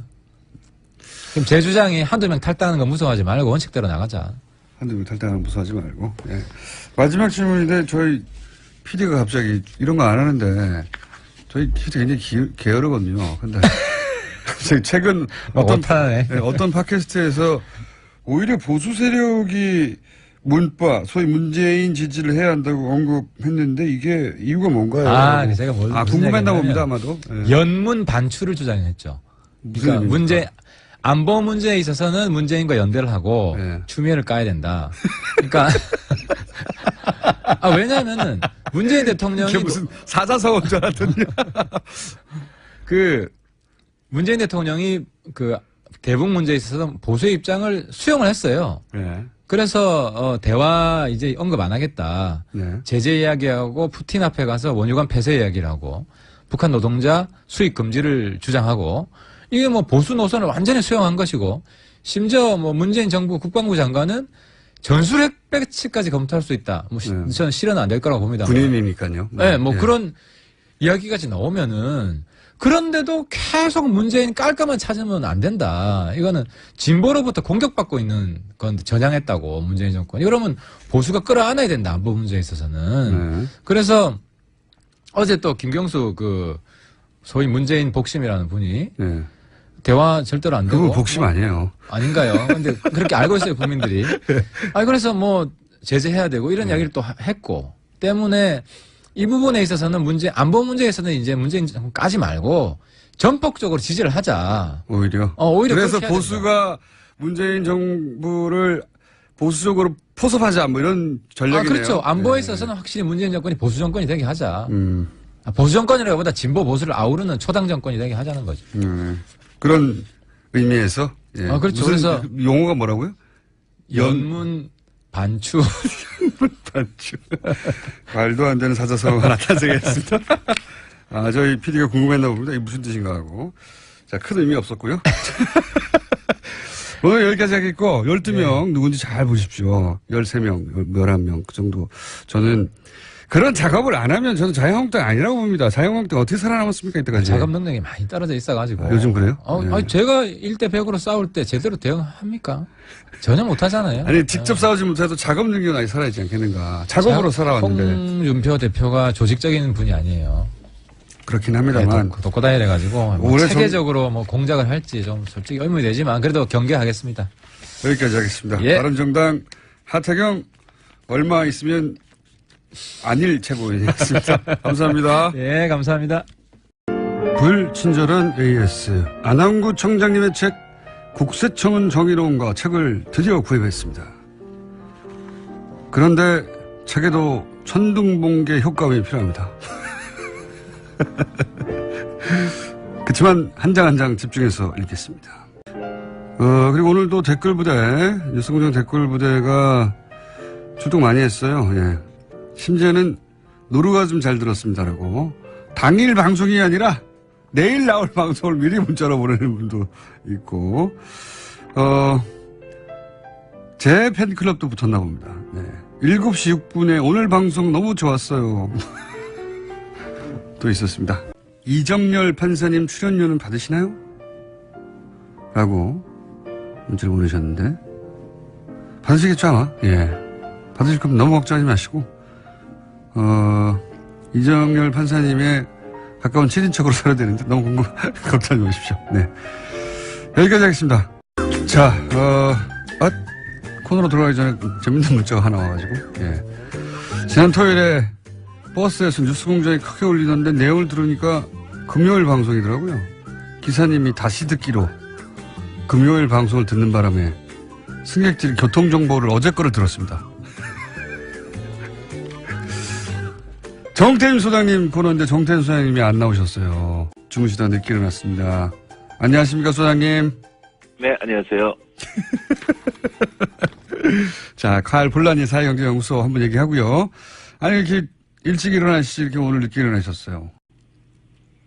예, 그저께 제가 일하느라고 밤을 새서 근데 어제 잠을 많이 잔 거죠. 그러니까. 그 사연은 궁금하지 않고요. 하여튼. 네, 저 물어보시니까 대답을 했거든요. 아, 오늘 주제는 이겁니다. 이게 한참 논란이 좀 됐는데 네이버 인터넷 포털 1위 네이버 창업자 이혜진 전 의장이 총수로 지정되었다. 요 사안 가지고 이제 공정위원장하고 다음에 창업자인 이재용 전 대표하고 설전도 오갔고요. 근데 이 총수로 지정되었다 하는 게 왜 논란이 되는 겁니까? 그러니까 대기업 집단으로 지정이 되면 여러 가지 규제가 이제 따르거든요. 이 대기업 집단이 여보세요? 네. 여보세요? 예, 전화가 잘 안 들렸었습니다. 다시 한 번 말씀해 주십시오. 네, 대기업 집단으로 지정되면 법상 여러 가지 규제를 받거든요. 네네. 그것 때문에 이제 문제가 되는 거죠. 여러 가지, 그러니까 대기업의 규제를 네이버도 받게 될 것이기 때문에 걱정이 돼서 반대한다. 네, 김어준 총수는 자칭해서 총수를 하고 있는데. 네. 네. 근데 이제 문제는 항상 저도 실리콘밸리에서 연구를 할 때도 그런 생각을 했는데. 네. 우리나라 가령 삼성이 실리콘밸리를 많이 흉내를 낸 적이 있어요. 네. 실제로 반도체 같은 거는 IT잖아요. 네네. 이쪽을 하면서 삼성이 한층을 전부 다 이제 실리콘밸리 같은 분위기를 낸 적이 있어요. 네. 청바지를 입고 출근하고 출퇴근 시간 안 지키고. 네네. 1년이 못 갔거든요. 네. 그러니까 우리나라 대기업 집단의 분위기에서는 이 혁신적인 어떤 기업 분위기 같은 걸 흉내내지 못한다 이런 건데. 네. 문제는 네이버가 그런 거에 성공한 우리나라의 거의 유일한 기업이거든요. 그리고 IT로 성공한 기업이죠. 예. 예.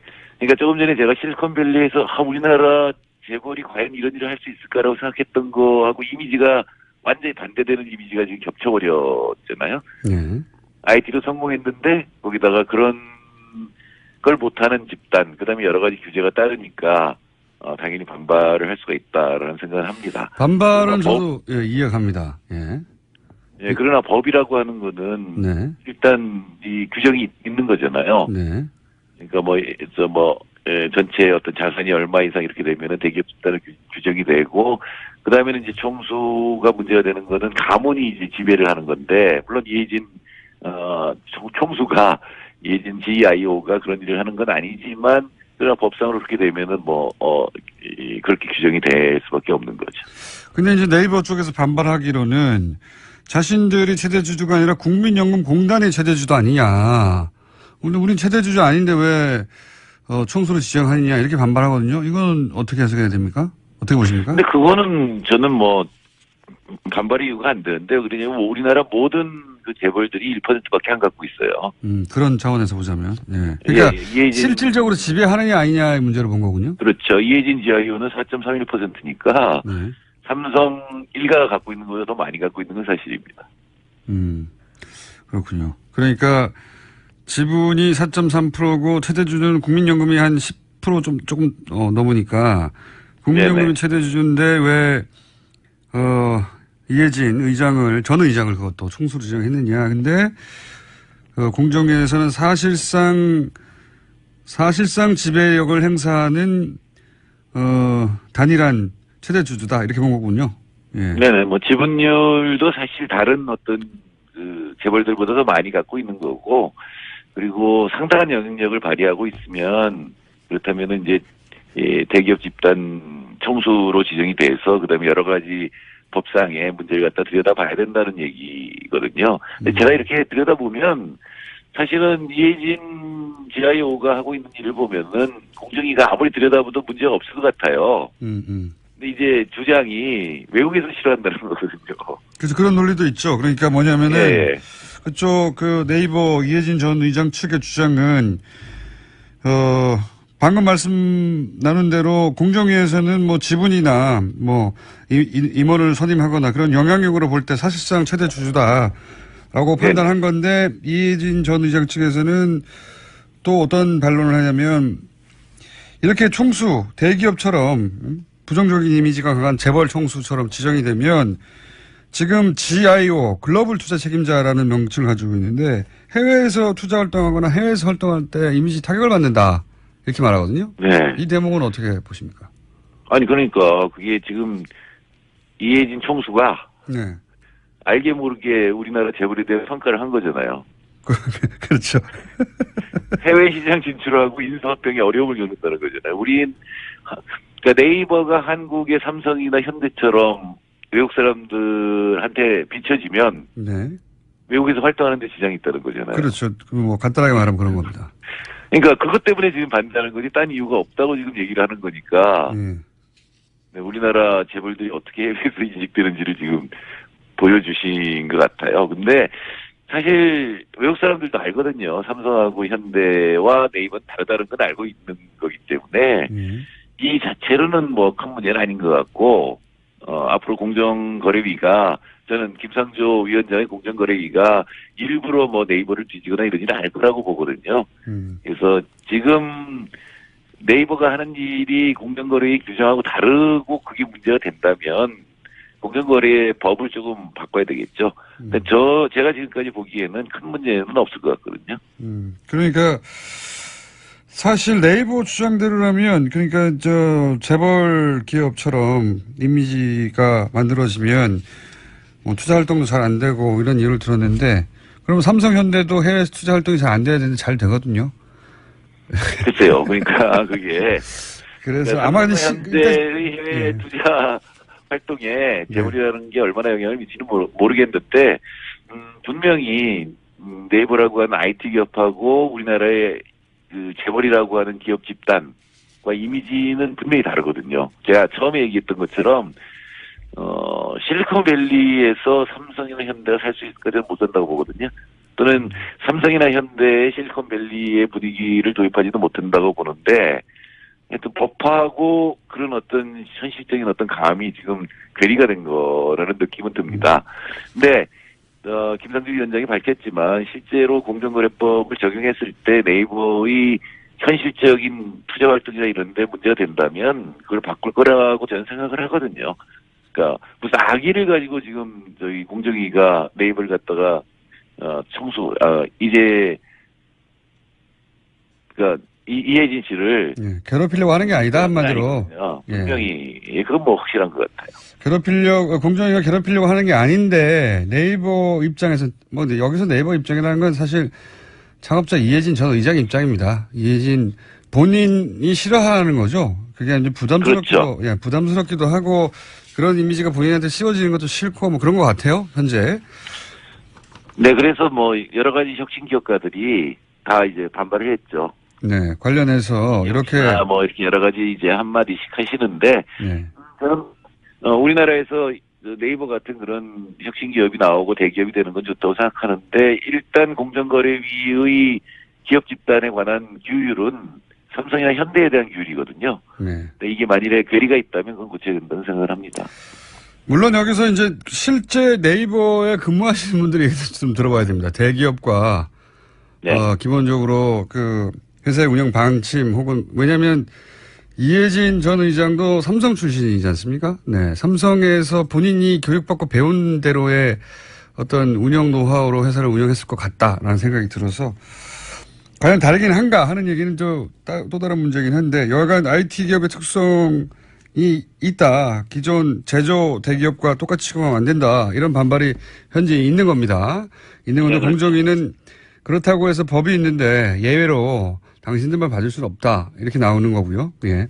네네. 그건 언제나 현실하고 제도라고 하는 거는 언제나 괴리가 일정 정도 있을 수밖에 없고 만일에 제도가 현실을 반영하지 못한다면 그럼 제도를 바꾸면 되는 거거든요. 알겠습니다.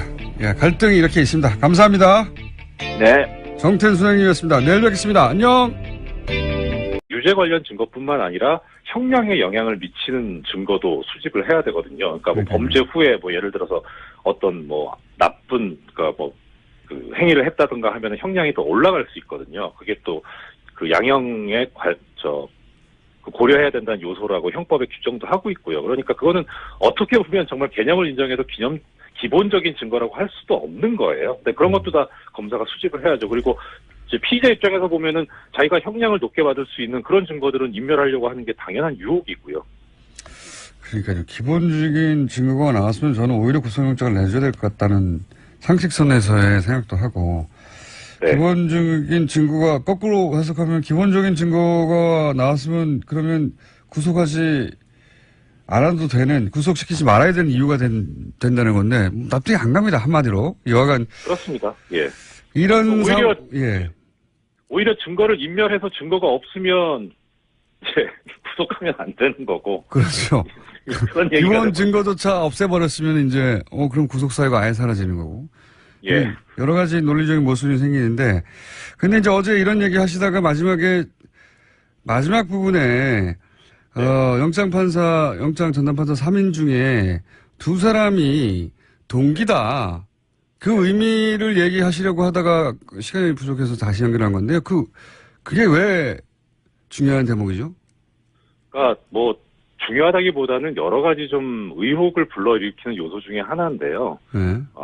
일단 보통은 이제 여러 가지 그 내부적으로도 다양성을 좀 확보를 하려는 의미에서 연령별로도 그렇고 이제 수별로도 그렇고 약간 다양성을 주는데 그래서 이제 작년만 해도 이미 말씀드렸던 대로 이제 부장 판사 2사람의 구성이 24기, 연속 24기하고 25기 이렇게 있었는데 그러면 이제 자연스럽게 순서대로 가면 올해는 25기, 26기 이렇게 돼야 되는 게 아니냐. 그게 통상적이다. 예. 그렇죠. 예. 그런데 26기 2사람이 됐거든요. 그래서 뭐 아주 좋게 해석하자면은 뭐 특별히 그 사람들이 영장 그 처리 업무에서 탁월한 능력을 보이니까 그래서 발탁을 했다 이렇게 할 수도 있겠지만 사실 법원 인사는 사실 그렇지는 않아요. 보통 이게 예측 가능하게 다음번에 이렇게 되겠다 하는 그런 수순으로 가거든요. 그런데 그런 관행하고는 좀 안 맞는 거죠. 그러니까 이게 딱 그거 하나만 집어서 이상하다 이렇게 할 수도 있겠지만 오히려 이런 것도 있고 저런 것도 있고 한 그런 것 중에 하나라고 보시면 좋을 것 같습니다. 그게 이제 이런 이야기를 저희가 계속 하고 있는 이유 중에 하나가 이런 연속되는 그 기각된 걸 가만히 들여다보면 결과적으로 그렇습니다. 실제로 박근혜 최순실 게이트 그렇죠. 관련 영장이나 방산비리 관련 영장이나 소위 이제 윤석열 체제하에서 지금 적폐청산의 일환으로 추진하고 있는 영장들이 자꾸자꾸 기각되다 보니까 검찰도 이런 주장을 하는 건데, 그리고 이제 저희도 이런 이야기를 하는 이유가 핵심적으로 근저에 깔려 있는 어떤 인식은 이게 이제 혹시 정치적 의도를 가진 거 아니냐. 네. 혹은 뭐 그런 의혹 있지 않습니까? 아시지 않습니까? 예. 그렇죠. 많이 다니고 있는, 돌고 있는 얘기인데, 사실 근데 뭐 이렇게 방송에서 이게 드러내놓고 얘기하기에는 어느 정도 증거가 있었는데 사실 그런 증거는 없어요. 그런 증거는 없고. 그런 증거가 있으면 벌써 수사에 들어갔겠죠. 그렇죠. 예. 근데 이제 여러 가지 이제 그 방증을 가지고 이제 나름 이제 좀 추정하는 거 해보는 건데, 예. 아까 말씀드린 이제 그 인적 구성도 좀 이상하기도 하고 또 하나는 이제 말씀드렸던 대로 뭐 계속 이게 어느 정도 좀 이런 정도면은 뭐 기각할 만하다 이런 정도면 발발만 하다 이렇게 좀 납득이 돼야 되는데 뭐 전혀 뭐 생뚱맞은 용어를 쓰지 않나 뭐 다른 사건에서 발부된 거 이 사건에서 기각을 하지 않나 뭐 하니까 형평도 안 맞거든요. 그러니까 이게 뭔가 있는 거 아니야라고 하는 생각이 들게 하는 거예요. 그리고 또 하나 이제 반면 뭐 고영태는 이 요건에 그렇죠. 되지도 않는데 구속이 된다든가 그죠? 예. 사실 근데 고영태 씨는 이제 뭐 그냥 통상적으로 하면은 이제 도주 우려가 있다고 보이기는 해요. 그래서 이제 그 이전에 사라진 적이 있으니까. 아니 근데 제 말은 얘기하고 싶지 않은데 같은 기준으로 하면 거기도 기각이 됐어야죠. 같은 기준이라면. 그렇죠. 예, 네, 그렇죠. 제 말은 그겁니다. 그러니까 지금 저도 거기에 동의합니다. 예, 네. 역시 예리하신 우리 공장장. 네.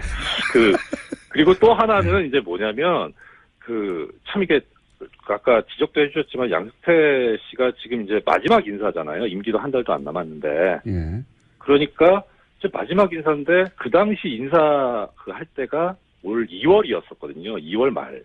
그러니까 인사 초안은 뭐 대충 이제 1월부터 짜지기 시작하는데 그때가 언제쯤이냐면은 일단 검찰 측에서는 인적 구성이 안 바뀌고 있던 상태였고. 네. 그리고 양승태 씨 입장에서 마지막 인사고, 그리고 박근혜 씨 같은 경우에는 그 당시에 뭐 공장장님도 전에 얘기하신 적이 있었는데 뭐 청와대에서는 탄핵 기각될 거다 이런. 그렇죠. 예. 예. 마지막 순간까지 탄핵 기각을 믿고 있었고.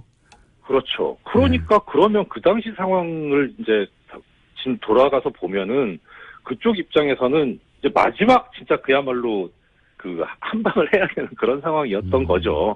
그리고 이제 아무리 뭐 법적으로 보면 사실 영장 전담 판사를 각급 법원에서 이제 임명을 하는 거는 구체적으로 이 사람을 뭐 어떤 업무를 맡길 건가라고 하는 거는 각각 법원장의 권한이거든요. 그러니까 대법원장의 어떤 권한은 아닌데 법적으로는. 근데 이제 이 서울중앙지법은 약간 특성이 있는 게 이 대응하는 검찰청이 옛날에 대검중수부나 뭐 서울중앙지검이어가지고 대형 비리 사건이나 정치인 사건. 네, 주식 대박의 진경준 전 검사장 기억을 하실 텐데요. 이번에는 황제 가회 논란에 휩싸였습니다. 자신의 딸의 가회를 네이버에 요구했다라는 건데요. 인턴 확인서도 요구했다라고 합니다. 딸을 네이버 어떻게 했다고요?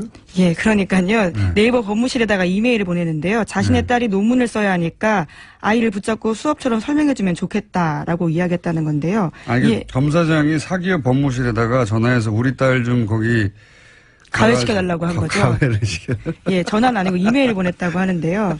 예, 답장이 다음날 바로 왔습니다. 예. 따님이 바쁘다고 하니까 다음 주 중에 공부하는 시간을 갖도록 하겠다라면서 자신이 잘 챙기겠다고 답합니다. 최근에 김상조 공정위원장하고 다음에 이재용 전 대표하고 사이에 설전이 있었죠. 예. 그러면서 이제 좀 일단락되어 가고 있는데 삼리정치가 인류 기업에 대해서 탓한다고 뭐 그런 얘기도 있었고, 다른 건 모르겠는데 오고 간 이야기 중에 이런 게 있었어요. 이제 이재용 전 대표 측에서 네이버가 정부의 도움 없이 맨손으로 거기까지 읽어낸 인류 기업인데라고 하는, 저는 그건 동의가 안 됩니다. 예. 네이버가 지난 9년간 보수 정권과 아무런 유착이 없었는지 좀 두고 봅시다. 그건. 네, 관련해서 네이버 입장도 좀 말씀드려야 될 것 같은데요. 예. 진양이 며칠 와서 궁금한 거 묻고 답해준 적은 있지만 지인 부탁으로 대기업 견학 간 거랑 비슷하게 보면 된다라고 해명했다고 합니다. 말도 안 되는 소리 하고 있습니다. 그럼 아무나 연락해가지고 법무실에 우리 딸 거기서 며칠간 열흘 동안 가시켜달라고 하면 법무부 네이버 법무실에서 이걸 해줍니까? 해줬는데 결국은 말이 되는 소리를 해야죠. 어쩔 수 없는 부분이 있었겠죠. 검사장이 이렇게 직접 대놓고 기업이 법무실에 얘기했는데 안 된다고 거절하면 불이익을 당할까봐. 근데 실제 이걸로 인해서 이런 걸 했던 걸 보면 아마 이제 IT 기업에서 인턴을 했다든가 혹은 미국의 대학을 진학할 때 필요한 서류로 첨부하려고 그랬던 것 같은데 보기에 그런 얘기는 없어요? 네, 실제로 그래서요. 미국 명문대학인 하버드대에 진학했다라고 하는데요. 인턴으로 근무한 것처럼 꾸민 정황도 내줬다라고 합니다. 그러니까요. 그런 거 한 거예요. 예. 자, 여기까지 하겠습니다. 참. 저희가 어제 까먹고 지나갈 뻔했네, 또. 어제,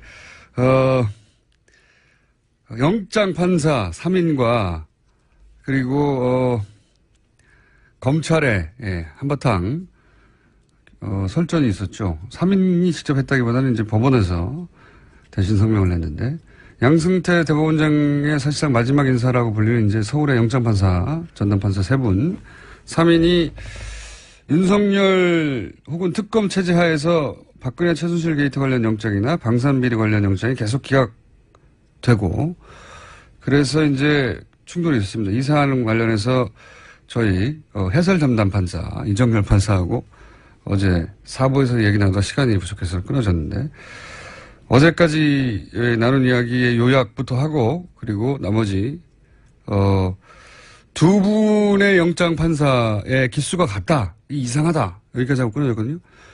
네, 전화 연결되어 있습니다. 판사님? 네, 안녕하세요. 네. 자, 어제 간단하게 요약하면은, 구속영장을 기각한 사유에 해당되는 도주의 위험이나 증거인멸의 위험 이런 건데, 기각된 최근의 사안들은, 그런 위험이 있는데도 불구하고, 예, 기각된 걸로, 보인다라고 하셨죠? 네. 네, 그렇기도 하고, 그리고 기각 사유가 통상적이고 다른 법원이나 그동안에 지내왔던 어떤 관행 관례하고는 상당히 벗어난 이유를 들고 있다는 거까지 그렇죠. 말씀드렸던 것 같습니다. 네. 그러면서 이미 기본 수사가 됐기 때문에 구속영장이 필요 없다는 식의 기각 사유도 나왔는데 그게 이제 기본 정보가 수사됐기 때문이라는 것도 사실은 등장하지 않는 문구라면서요, 보통은.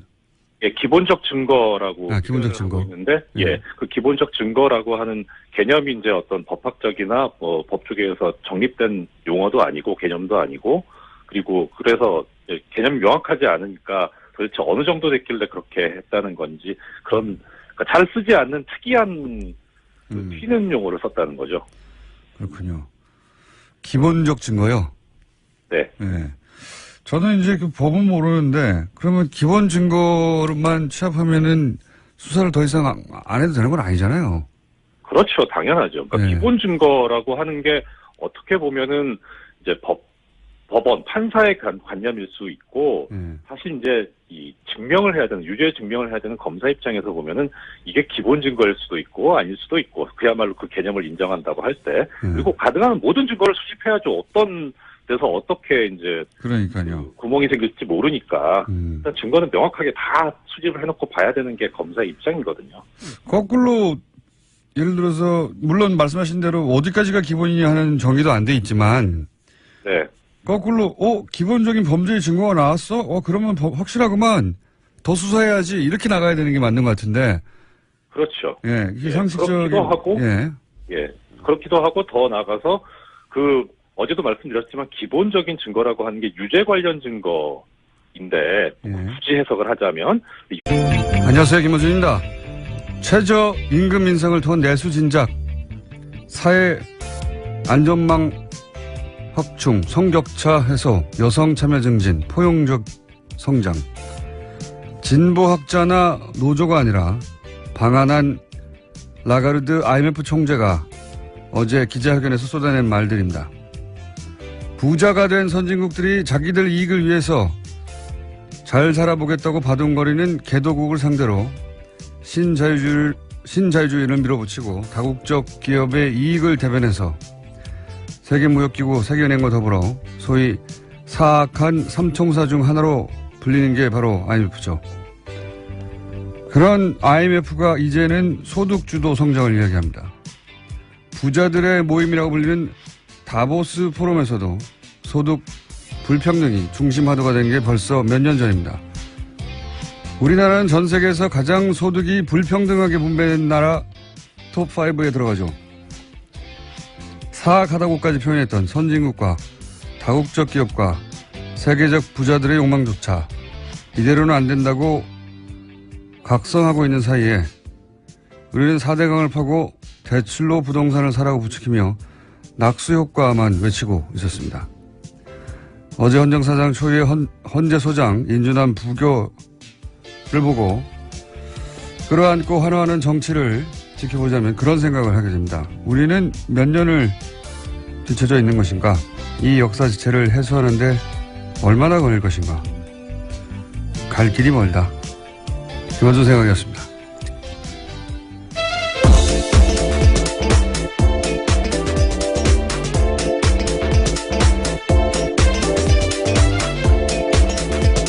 시사인의 김은지입니다. 오늘도 역시 바람이 쭉쭉 안 나가네요. 역시라고 하셔서 웃었습니다. 하루 이틀도 아니고. 자, 어제 가장 큰 뉴스는 이제 네, 김희수 헌재소장 후보자 임명동의안 부결이었죠. 예. 이게 왜냐하면 처음 있는 일이거든요. 네, 헌정 사상 처음 있는 일입니다. 헌재소장 임명동의안이 부결된 건요. 찬성표 145표였고요. 통과를 위해서 과반선인 147표가 필요했는데 2표가 모자라서 부결된 겁니다. 각 당의 반응들이 크게 갈렸어요. 네, 그 현장에서요, 아마 보신 분들도 있을 텐데, 자유한국당과 바른정당 의원석에서는 환호와 박수 소리가 터져 나왔습니다. 일부는 얼싸안고 기뻐하는 모습까지 보였는데요. 이제 탄핵이다 이런 말도 나왔어요, 어제. 국회에서. 굉장히 기뻤던 거죠. 예. 네, 반면에 더불어민주당에서는 표결 붙이기로 함께 찬성했던 국민의당에서 표가 갈렸다라고 지적했습니다. 국민의당은 반박했는데요. 김동철 원내대표는 민주당에서 100명이 찬성했는지 120명이 한 건지 아무도 모르는 거 아니냐라고 반박한 겁니다. 청와대 입장도 어제 강하게 나왔는데요. 국민에 대한 배반이다라는 겁니다. 윤영찬 청와대 국민소통수석은 헌정질서를 정치적으로 정략적으로 악용한 가장 나쁜 선례로 기록될 거다라고 이야기했습니다. 자, 어제 또 대정부 질의가 있었는데 관련해서 굉장히 뭐랄까 재치 있는 답변이 하나 나와서 관련해서 잠깐 듣고 지나가고 있습니다. 어제 이낙연 국무총리를 상대로 한 대정부 질의에서 국민의당의 황교안 의원이 질의하고 총리가 답변한 과정에 이 건을 끌어다가 답변한 대목이 있었어요. 잠깐 들어보시겠습니다. 우리나라는 한국은 삼권 분립 국가가 아닙니다. 한국은 의심해져 있는 제왕적 대통령 1인제입니다. 삼권 분립이 무의미하다고 말씀을 하셨습니다마는 조금 전에 우리는 삼권 분립을 체험했지 않습니까? 대통령이 지명하신 헌법재판소장 후보자가 바로 인준에 받지 못한 사태가 바로 있었지 않습니까? 삼권 분립은 살아있다고 생각합니다. 예. 이게 아마 이제 문재인 대통령을 공격하기 위해서 황교안 의원이 이제 더불어민주당, 국민의당 황교안 의원이 공격을 한 건데 이낙연 총리가 이제 바로 직전에 있었던 헌재소장 부결 봐라. 삼권 분립이 살아있다.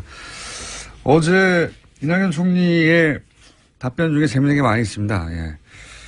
한번 찾아보시고, 예. 저희도 재밌는 거는 따로, 골라서 들려드리겠습니다만은 사실은 어제 임명안이 아슬아슬하게 통과되는 게 국민의당의 가장 좋은 거였죠. 제가 보기에는 그래요.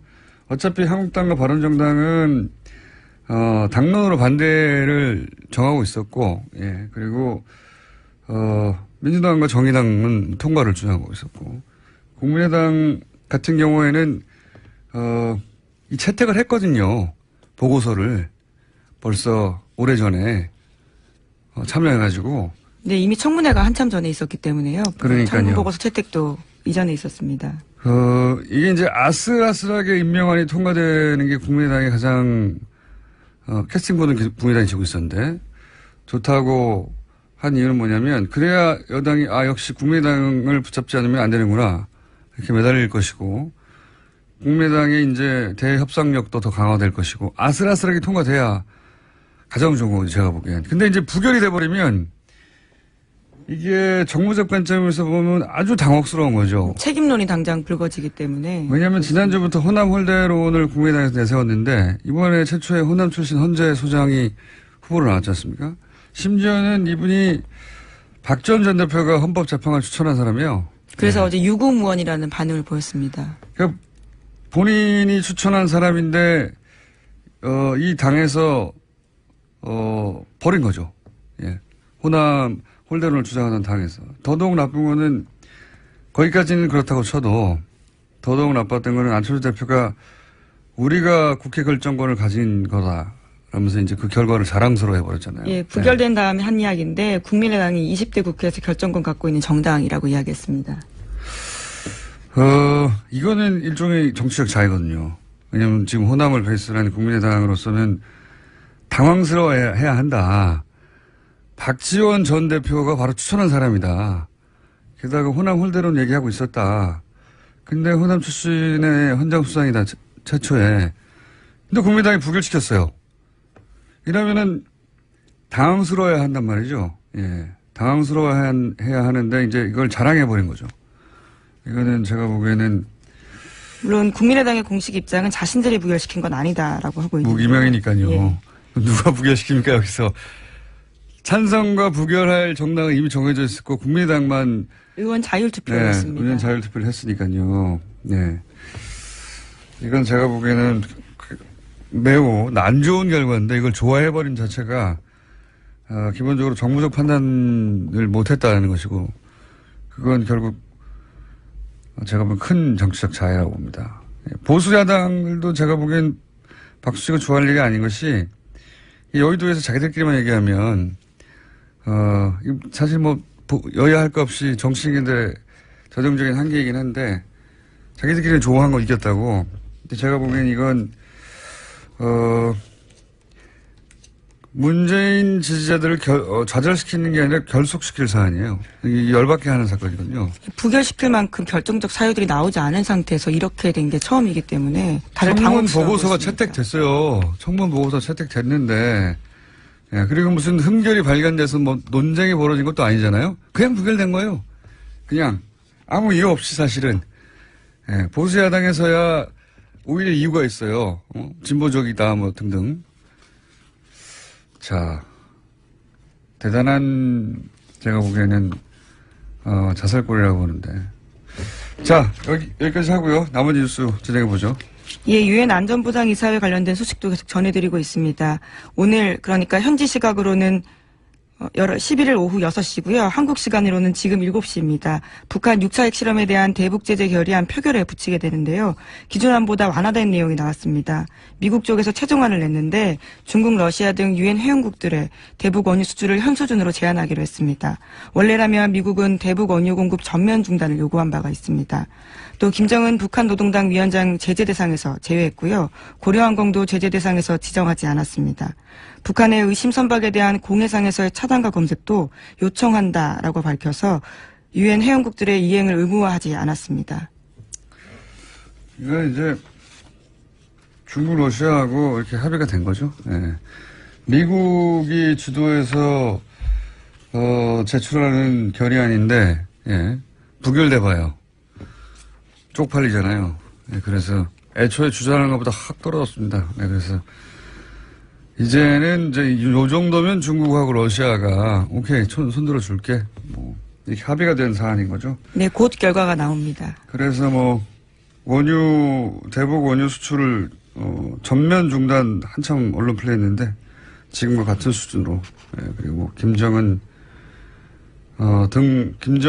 포함한 계좌 동결이라든지 여행 제한 조치 등을 이야기했었는데요. 그 모든 거에 제외됐습니다. 지금까지 있던 거 비슷한 거예요. 말만 그렇게 떠들어댔지. 자, 어쨌든 요 수준의 제재안은 이제 통과될 것이다. 근데 그건 뭐 달라질 게 없다는 거죠. 이전과는 크게. 당장 전쟁에 나가 북한을 완전히 고립시켜서 멸망시킬 거라고 얘기하더니 아니잖아요. 네. 자, 그 트럼프 대통령의 트윗만 보지 마시고 기자들은 그것만 중요하지 마시고 그게 그렇게 될 리가 없다는 분석 혹은 국제정치의 환경도 같이 보도해 주십시오. 자, 다음 뉴스는요. 네, 이명박 정부의 국정원이 자체 TF를 구성해서 문화연예계 블랙리스트를 만들고 퇴출 활동을 했다라는 내용이 나왔습니다. 국정원 적폐청산 TF가 발표한 바인데요. 여기에 나온 문건에는 명단에 80명이 넘는 사람의 이름이 있습니다. 소설가 이회수 씨와 조정래 씨 등 문학의 인사가 있고요. 문성근, 문소리 등 배우가 포함되어 있습니다. 또 영화감독 이창동, 박찬욱, 봉준호도 있고요. 방송인으로는 김미아, 김구라, 김재동, 또 가수 윤도현, 신해철 이런 분들의 이름도 있었습니다. 블랙리스트에 이름이 올라간 이유는 촛불 시위 참여로 젊은 층을 선동했다 등과 같은 이유였는데요. 블랙리스트는 원장의 지시에 따라서 만들어졌고 이것들이 실제로 시행됐던 것까지 있습니다. MBC와 KBS 등에 못 나오게 퇴출을 유도하는가 하면요. 해당 연예인이 속한 기획사에 대해서 세무조사까지 진행했다라고 합니다. 이게 블랙리스트고 어제 저희가 잠깐 화이트리스트 그러면 반대로 정권 차원에서 후원했던 문학계의 어떤 프로젝트들이 있었을 거 아니에요? 네. 그건 누가 했느냐? 역시 국정원이 했다. 하는 이야기를 저희가 직접 취재한 김한 기자와 잠시 후에 만나서 얘기 나누겠고 근데 이 이야기가 최근의 이야기가 아니에요. 이거는 지금 박근혜 정부 시절의 블랙리스트가 아니라 이명박 정부 시절의 국정원이 만들었던 문학의 블랙리스트. 여기서 훨씬 고도화됐거든요. 나중에는 박근혜 시절에는. 그러니까 지금 거의 2008년, 2009년, 2010년 거의 10년 전 얘기하고 있는 겁니다. 지금은. 지금 나오고 있는 거는. 그때 이미 이제 김미아 씨 TBS에 와 계시죠. 흘러서. 그리고 김재동 씨, 김재동 씨에 대한 이야기는 이미 오래전부터 나왔죠. 꽤 보도가 나왔었는데요. 당시 사찰당했고 프로그램에서 쫓겨났다라는 보도들이 많았습니다. 근데 그때 댓글이 인기가 떨어져서 그랬다라고 댓글을 달았는데 그 댓글을 단 사람이 또 그 댓글 알바단이었다는 것도 드러났죠. 같이. 예. 그렇게 자기들이 잘라놓고 인기가 없어 그러는데 무슨 소리냐고 하는 언론도 만들어내고 복지고 장치고 했던 거죠. 네. 이건 거의 10년 전 얘기입니다. 그 사이 10년 사이 얼마 만에 쌓였겠어요, 이게. 자, 또 있습니까? 관련 뉴스가? 네, 관련해서요. 여기에 청와대 민정과 홍보수석의 지시가 있었다라는 것이 국정원 적폐청산 TF의 그 조사 결과인데요. 그랬겠죠. 다음 뉴스로 하죠. 예. 어제 국회 대정부 질문이 있었습니다. 이 자리에서 더불어민주당 이종걸 의원이 이명박 전 대통령과 관련한 사건을 언급했습니다. 캐나다 건설 사업에 투자한 한 회사가 한 금융사로부터 210억 원 대출 받았으면서 무담보로 허위 자료 냈다라는 건데요. 여기에 이명박 전 대통령 친척이 개입했다라는 의혹을 제기했습니다. 자, 이 사건이 대정부 질의에 드디어 나왔네요. 이게 이제 이명박 전 대통령 임기 초기에 있었던 일이거든요. 예, 캐나다의 어떤 사업에 투자를 했는데 여기에 농협이 대출을 해줍니다. 그런데 이 210억 원의 대출금을 포함하여 많은 금액이 캐나다에서 일종의 분양 사기로 사라져버려요. 예. 그러면 이제 농협에서는 대출을 해주고 나서 기본적으로 사기를 당한 거니까 예. 고소고발이나 좀 소송이 있어야 되는데 소송이 없죠. 적극적으로 대처를 전혀 하지 않았다라는 네. 겁니다. 돈이 사라졌는데 날아갔는데 대처하지 않죠. 네.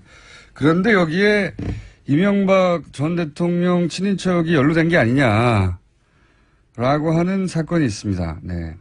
그 사건에 대해서 이제 10년 만에 예, 거의 10년 만에 대정부 질의에 이 사건이 등장을 한 거죠. 예. 네, 그래서 어제 박상기 법무부 장관이 대답을 했는데 이 사건이 지난 정부에서는 단순히 기소 중지되어 있었지만 최근에 다시 수사 지시했다라고 답했습니다. 예, 수사 지시했지만 진행을 안 되고 있었어요. 예, 계속해서. 표창원 의원도 연달아서 관련 질의를 했습니다. 잠깐 들어보시겠습니다. 혹시 저수지 게임이라는 다큐멘터리 영화가 지금 개봉 중이고 상당히 많은 관객들이 보고 있다는 사실 알고 계십니까? 네, 기자가 쓴 것으로 알고 있습니다. 장관께서는 보셨거나 혹시 보실 계획 없으십니까? 아직까지는 보지 못했고 한번 들여다볼까 생각하고 있습니다. 이 사건을 다룬 게 저수지 게임이라는 이 영화 영화인데. 이야기 안 하신다고 하셨던 걸로 제가 기억이 나는데. 제가 한 게 아니잖아요. 의원이 대정부 질의에서 했습니다. 네. 이 사건을 다룬 거군요. 예. 이렇게 도와주시나요? 의원님? 자, 약간, 대정부 질의에서 이 사건이 처음으로 등장했어요. 10년 만에. 처음으로 등장했고, 다행입니다. 전화 주진우 기자는 굉장히 오랫동안 쫓아왔거든요. 이 사건을. 자, 그러한 이야기가 있었습니다. 그리고 관련해서 이제 최근에 이명박 전 대통령에 대한 댓글, 공작 이외에도 소위 그 원조 사건에 해당되는 BBK 관련, 이야기가 조금씩 등장하고 있습니다. 뉴스공장에서는 몇 주째 하고 있고, 다른 언론사에서도 조금씩 나오고 있죠. 예, 오늘 아침 CBS 보도인데요. 2001년 김경준의 LK이뱅크에서 이명박 전 대통령의 개인 계좌로 50억 원이 송금한 기록이 있다라는 겁니다. 그런데 2007년에 검찰이 이를 수사할 때 확인하고도 뭉갰다라는 의혹이 있다라는 겁니다. 이제 이명박 전 대통령 관련 이 BBK 관련 사건은 너무 많은 이름들이 등장해요. 여기도 이뱅크가 등장하죠 아마? 네, LK이뱅크요. 네, LK이뱅크. LK이뱅크는 뭐란 말인가? 옵셔널 벤처스는 뭐고?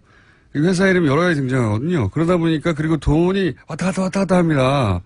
도대체 뭐가 어떻게 됐다는 건지 따라잡다가 잊어버려요. 사건 도래될 뿐만 아니라.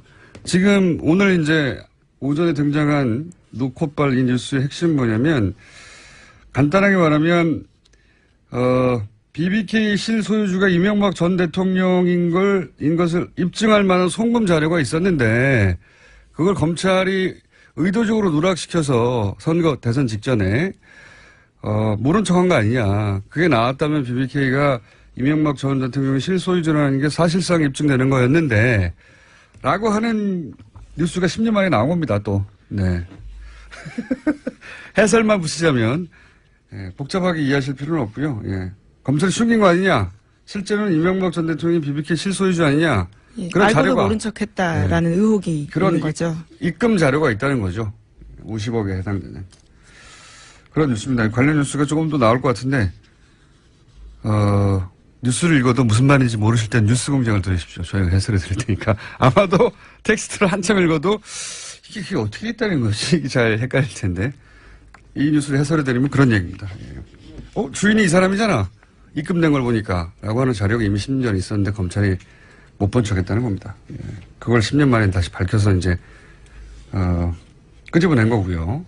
노컷 뉴스가. 자, 한 제목 하나 정도?